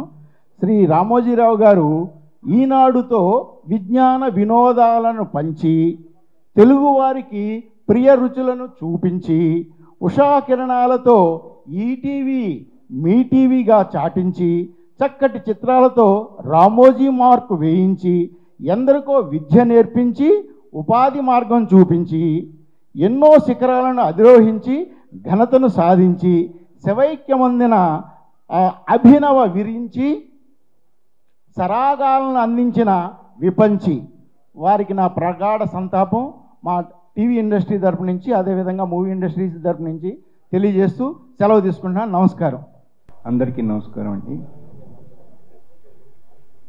నేను రామోజీరావు గారి సంస్థ మయూరి ఫిలిం డిస్ట్రిబ్యూటర్స్లో మేనేజర్గా చేయడం జరిగింది. వారు ఒక తండ్రిలాగా, అంటే ఎలాగంటే ఇది మనకి అందరికి కూడా ఒక ఇన్స్పిరేషన్ లాగా, ఒక ఆర్గనైజేషన్లో ఎలా ఉండాలి ఉద్యోగులకి, యాజమాన్యానికి అనేదానికి, ఏదైనా తప్పు చేసినప్పుడు మిమ్మల్ని నేను సరిగ్గా ట్రైన్ చేయలేకపోయాను అన్న భావాన్ని వ్యక్తపరిచేవారండి. అంటే మిమ్మల్ని మేము సరిగ్గా ట్రైన్ చేసుకుంటే మీకు ఆ తప్పు దొరలేదు కాదు అనేది. ఒక్కొక్కసారి వ్యాపారం నష్టం వచ్చినప్పుడు మేము బాధపడుతూ ఉన్నప్పుడు, బాధపడొద్దు, తప్పు మీది కాదు, దానికి అంగీకరించింది నేను, కాబట్టి మీరు ఉత్సాహంతో, ఇంతకుముందున్న ఉద్వేగంతో, ఉల్లాసంతో చేయండి. పోయింది వ్యాపారం తర్వాత లాభాలు నష్టాలన్నీ కూడా సంభవిస్తూ ఉంటాయి, వాటి గురించి పట్టించుకోవద్దు అని ఇవాళ ఉన్న యాజమాన్యాల్లో ఎంతమంది ఆ మాట చెప్పగలరు? ఎందుకంటే ఒక 10 రూపాయలు పోయిందంటే నీ వల్లే పోయింది అనేది కింద ఉద్యోగుల మీద ఆ ప్రెజర్ అనేది ఉంటుంది. ఇక్కడ అలాంటిది ఏమీ లేకుండా అలా ఎప్పుడైతే చెప్తారో స్టాఫ్ కూడా ఈ పని నాది, నా సొంతం, ఒక పైసా పోవటానికి వీలు లేదన్నట్లుగానే వారు ఆ భావంతో చేయటం జరుగుతూ ఉంటుంది. తర్వాత ఇక్కడ వారి నుంచి నేర్చుకోవాల్సిన అనేకం అందరూ చెప్పుకోవటం జరిగింది. రామోజీరావు గారు అనేది సంస్థ కాదు, వ్యవస్థ అనేది. అది ముమ్మాటికి నిజమైనా కానీ రామోజీరావు గారు వటవృక్షం లాంటి వారు. అంటే విశ్వం అంతా కూడా వ్యాపించున్నారు. ఒక మన సంస్థ అంటే కొన్ని ప్రాంతాల్లో ఉంటుంది, కానీ వటవృక్షం అనేది ప్రపంచం అంతా వ్యాపించి ఉంది. ఇప్పుడు రామోజీరావు గారు చనిపోయారంటే ఆ కుటుంబానికి ఒక్కళ్ళే బాధపడలేదు, ప్రతి వారు మా ఇంట్లో ఒక మనిషిని కోల్పోయాము అన్న భావం అందరిలో ఉందండి. సో ఈ సానుభూతి కూడా వాళ్ళకు కూడా తెలియజేయాల్సిన అవసరం కూడా ఉంటుంది. అంతగా ఓన్ చేసుకున్నారు, మా మనిషి, మా సొంత మనిషి, మా తండ్రి లాంటి వాళ్ళు, లేకపోతే మా అన్న లాంటి వాళ్ళు, ఇలా ఈ భావాలతో తాత లాంటి వారు అనేది. వారిలో అందరం తీసుకోవాల్సింది ఏంటంటే, ఒకసారి చూడండి ఆ బొమ్మ, వారి యొక్క చిత్రపటం లేదా మనిషిని మనం గుర్తించుకుంటే తెల్లటి బూట్లతోటి, తెల్లటి డ్రెస్ తోటి ఎంత ప్రకాశవంతంగా వెలిగిపోతూ ఉంటారు మనిషి ఎప్పుడు కూడా. ఒకసారి కళ్ళు మూసి అలా తెచ్చుకుంటే మొత్తం ఆ విగ్రహం అంతా కూడా అలా ప్రత్యక్షం అవుతూ ఉంటుంది.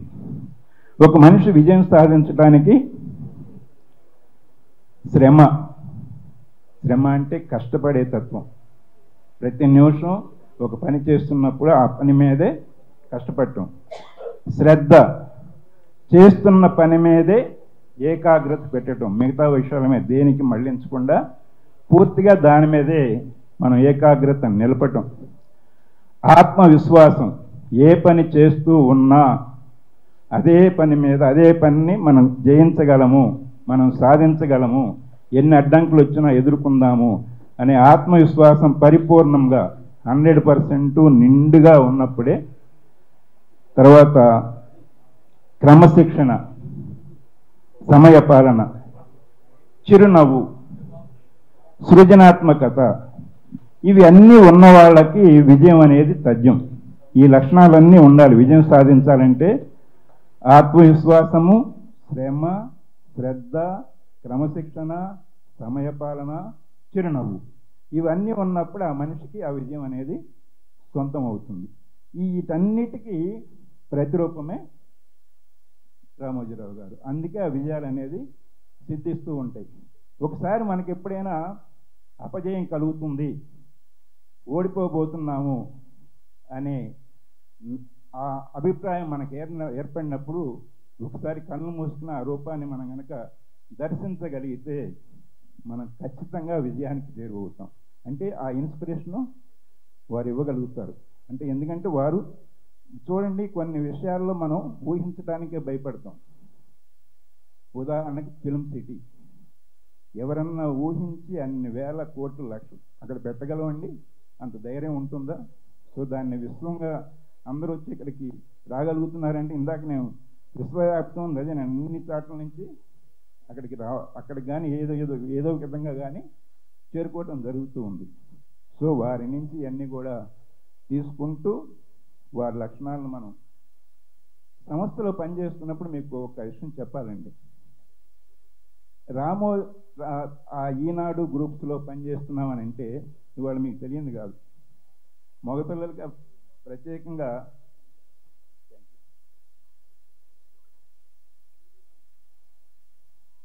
మగపిల్లలకి పెళ్ళిళ్ళు కావట్లా, ఇబ్బందిగా ఉంటాం.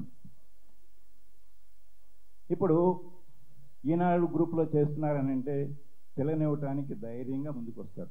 ఎందుకంటే క్రమశిక్షణ ఉంటుంది, వాళ్ళ దగ్గర చక్కటి తెలివితేటలు ఉంటాయి, వాడు ఒక జీవన విధానానికి అలవాటు పడి ఉంటారనేది. అలాగే ఆడపిల్లలు కూడా సంస్థలో పనిచేయటానికి పుట్టింటికి వచ్చినట్లుగా వచ్చి చేస్తూ వెళుతూ ఉంటారు. అంటే అంత నమ్మకం, అంత క్రమశిక్షణ అక్కడ ఉంటుంది. కాబట్టి ఇవన్నీ కూడా వారి నుంచి మేము స్ఫూర్తి పొందాము. ఇవాళ ఈ యొక్క బాధ అనేది అందరికీ ఉంది, మాకు ఉంది, మీకు ఉంది, కుటుంబానికి ఉంది.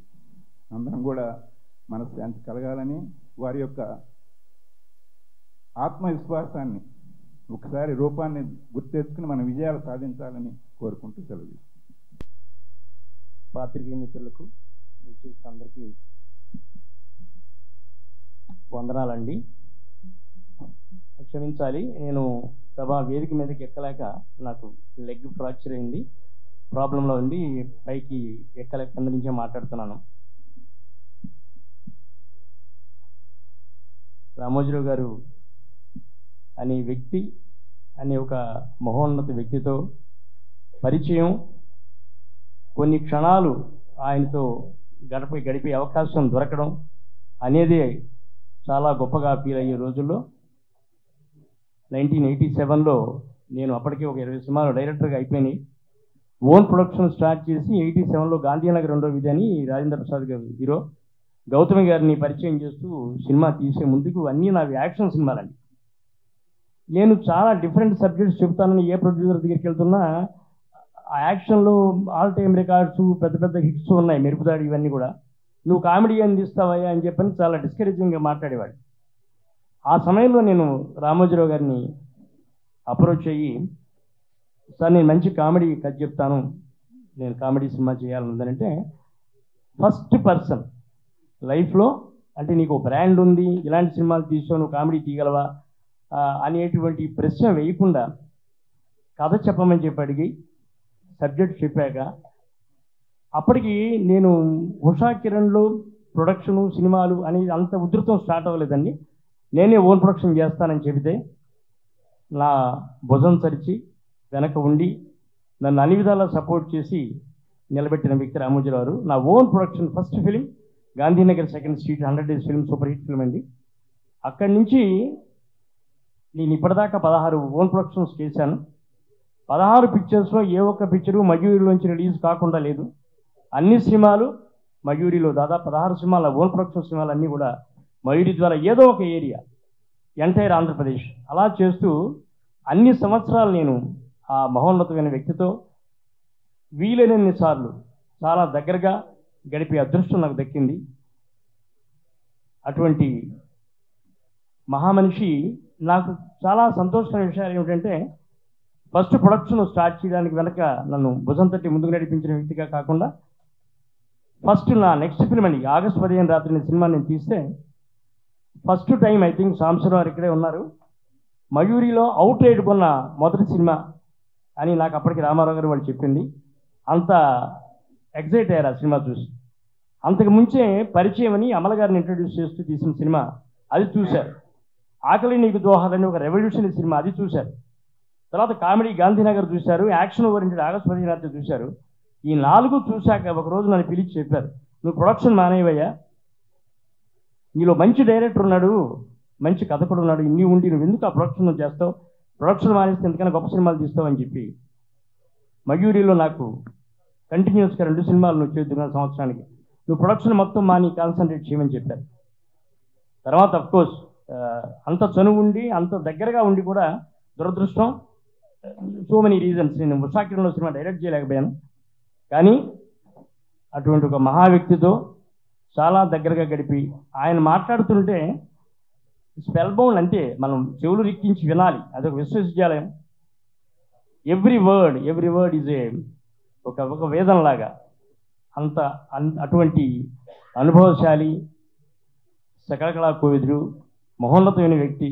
ఆయన దగ్గర నుంచి మా మేమే కాదు ఎవరం, ప్రతి ఒక్కళ్ళు ఎవరైనా సరే, ఒక పారిశ్రామికవేత్త అవచ్చు, మన వినోద రంగంలో కావచ్చు, అన్ని రకాల కూడా అన్ని చోట్ల ఎక్కడ అడుగు పెడితే ఎక్కడ ఆయన అఖండ విజయాలు, చరిత్రలు సృష్టించినటువంటి ఒక very rare one in million very rare personality.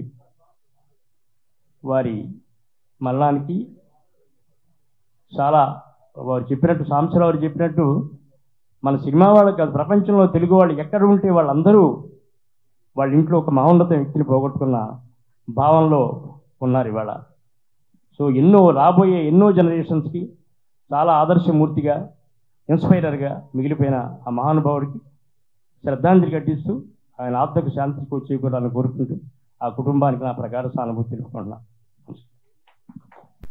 మా యూనియన్ తరపు నుంచి సంతాపం సార్. నిన్న చూస్తుంటే అంటే మా యూనియన్ తరపు నుంచి నేను కొరవని చెప్పేంత అర్హత నాకు లేదు సార్. కానీ టోటల్ ఇండస్ట్రీ మొత్తం ఆయన్ని అన్ని ఛానళ్ళు చూస్తుంటే ఏ ఛానల్ కానీ ఆయన గొప్పతనాన్ని, ఆయన ఒక సామ్రాజ్యం ఎంత గొప్పగా నిర్మించారు అనేది ఒక కష్టజీవిగా, ఒక సామాన్యుడిగా వచ్చి ఒక నిలువెత్తు నిదర్శనమై మన ఇండస్ట్రీలో అందరికీ కూడా ఒక గొప్ప మహోన్నత వ్యక్తిగా ఈరోజు మా ఇండస్ట్రీ గొప్ప వ్యక్తిగా మేము చెప్పుకునేంత ఆయన కోసం ఇంత గొప్పగా మాట్లాడుకుంటున్నామంటే ఇండస్ట్రీ అంతా ఒకటే. ఆయన కోసం సంతాపంగా మా యూనియన్ తరపు నుంచి సంతాపం తెలియజేస్తున్నాం సార్. చాలా సంతోషం. Thank you. ఫిల్మ్ ఇండస్ట్రీలో ఎంతోమంది ప్రొడ్యూసర్స్ ఉన్నారు, ఎంతోమంది ఉన్నారు. కొత్త వాళ్ళని అంటే కొత్త టెక్నీషియన్స్ని, కొత్త రచయితల్ని తీసుకొచ్చి ఒక విభిన్న సినిమాలు, ఒక సినిమాకి తేడా లేకుండా ప్రతిఘటన ఒక స్టైల్ అయితే, మౌన పోరాటం ఒక స్టైల్ అయితే, మయూరి ఒక స్టైల్ అయితే, అశ్విని ఒక స్టైల్ అయితే, పూజకు పనికిరాని పువ్వు, అలా రకరకాల స్టైల్స్. అంటే ఉషా కిరణ్ మూవీస్ ఆ సముద్రం నుంచి అలా ఉషా కిరణాలు వస్తూ ఉంటే ప్రేక్షకులు కార్లు, మాకు ఓడియన్ థియేటర్లో లెక్క చూసుకుంటే 120 కార్లు ఉన్నాయంటే ఓహో మయూరి సినిమా రిలీజ్ అయిందంట అని అనుకునే స్థాయిలో, ప్లస్ ప్రొడ్యూసర్స్కి ఇబ్బంది అని మొత్తం ఆంధ్రప్రదేశ్, తెలంగాణ 2 రాష్ట్రాలు, కర్ణాటక, తమిళనాడు అన్ని చోట్ల మయూరి సంస్థను స్థాపించి సింగిల్ విండోలో ప్రొడ్యూసర్స్ రిలీజ్ చేసుకునే అవకాశం కల్పిస్తూ, అలాగే థియేటర్స్ కొంచెం బాగా పాడైపోతే ఆ పాడైపోయిన థియేటర్స్ని రెనోవేట్ చేసి బ్రహ్మాండంగా థియేటర్స్కి చూపించే అవకాశం. అంటే ఇవాళ ఒక్కొక్కళ్ళు లక్షల మార్జిన్ లాగా కాకుండా చాలా మినిమం 1000-2000 మార్జిన్ లాగా పెట్టుకుని అలా నడుపుతూ ఇండస్ట్రీకి ఏమైనా సేవ చేసిన ఎవరైనా వ్యక్తి ఉన్నారంటే that is one and only Ramoji Rao. ఒక పేపర్గా ఒక ఈనాడు. అలాగే ఇవాళ ఎన్నో పాత సినిమాలు, బ్లాక్ అండ్ వైట్ సినిమాలు ఇవాళ అన్ని స్టోర్ చేసి అవన్నీ కొని అవన్నీ జాగ్రత్త చేసి భావి తరాలకే ఆ సినిమాలని పెట్టుకోవడానికి ఈటీవీ పెడతాం, ప్లస్ అలాగే ఓటీటీ ప్లాట్ఫామ్ లాగా పెడతాం. అలా ప్రతిదీ ఇది అని చెప్పడానికి లేకుండా సమాజానికి ఉపయోగపడే పనులు, సమాజానికి ఒక అక్షరం అనే ఆయుధంతో సమాజంలో ఉన్న అవినీతిని కానీ, సమాజంలో ఉన్న రుగ్మతలను కానీ, సమాజంలో ఉన్న పైశాచిక తత్వాలను కానీ, అన్నింటినీ సైకో పాలనలు కానీ తరిమి కొట్టిన ఘనత ఒక రామోజీరావుకి చెందుద్ది. ఆయన 4వ తారీఖు రిజల్ట్స్ చూసి సంతోషంగా అమ్మయ్య సైకో పాలన పోయింది, దరిద్రం వదిలిపోయింది, హ్యాపీ. సో అటు ఆంధ్రప్రదేశ్ హ్యాపీ, ఇటు తెలంగాణ హ్యాపీ, అటు భారతదేశం హ్యాపీ, అన్నీ చూసుకుని ఓహో నా బాధ్యత ఇక్కడ నిర్వర్తించేసి అయిపోయింది. అక్కడ పైన రామారావు ఉన్నారు, అలా రామారావు దగ్గరికి వెళ్ళి నేను అక్కడ ఎన్నో పనులు చేయాలని చెప్పి ఆయన వెళ్ళటం జరిగింది. రామారావు కానీ, రామోజీరావు కానీ వీళ్ళు భౌతికంగా మన దగ్గర లేకపోయినా సూర్య చంద్రుల భూమి ఆకాశాలు ఉన్నంత వరకు వాళ్ళు బ్రతికే ఉంటారు, వాళ్ళు మనతోనే ఉంటారు. మనం వాళ్ళ ఆశయాలు, వాళ్ళ స్ఫూర్తి నుంచి మనల్ని సరి చేసుకుంటే అది వాళ్ళకి ఇచ్చిన నివాళిగా భావించాల్సి వస్తుంది. డెఫినెట్గా అలాంటి మహానుభావులకు మనం నివాళి అర్పించడం, ఇంతమంది వచ్చి ఈ హాల్లో నివాళి అర్పించటానికి పెడితే ఇంతమంది వచ్చి ఇంత క్యూ కట్టి ఇంతసేపు జరిగిందంటే అది ఒక్క రామోజీరావుకే చెందుద్ది. ఆ ఒక్క రామోజీరావుకి ఎంతమంది రాగలిగారు. ఇంకా ఎంతోమంది మాట్లాడతారు, మేము అంటున్నా కూడా సమయభావం వల్ల ఇక ఎంతటితో ముగిస్తున్నాం. Thank you.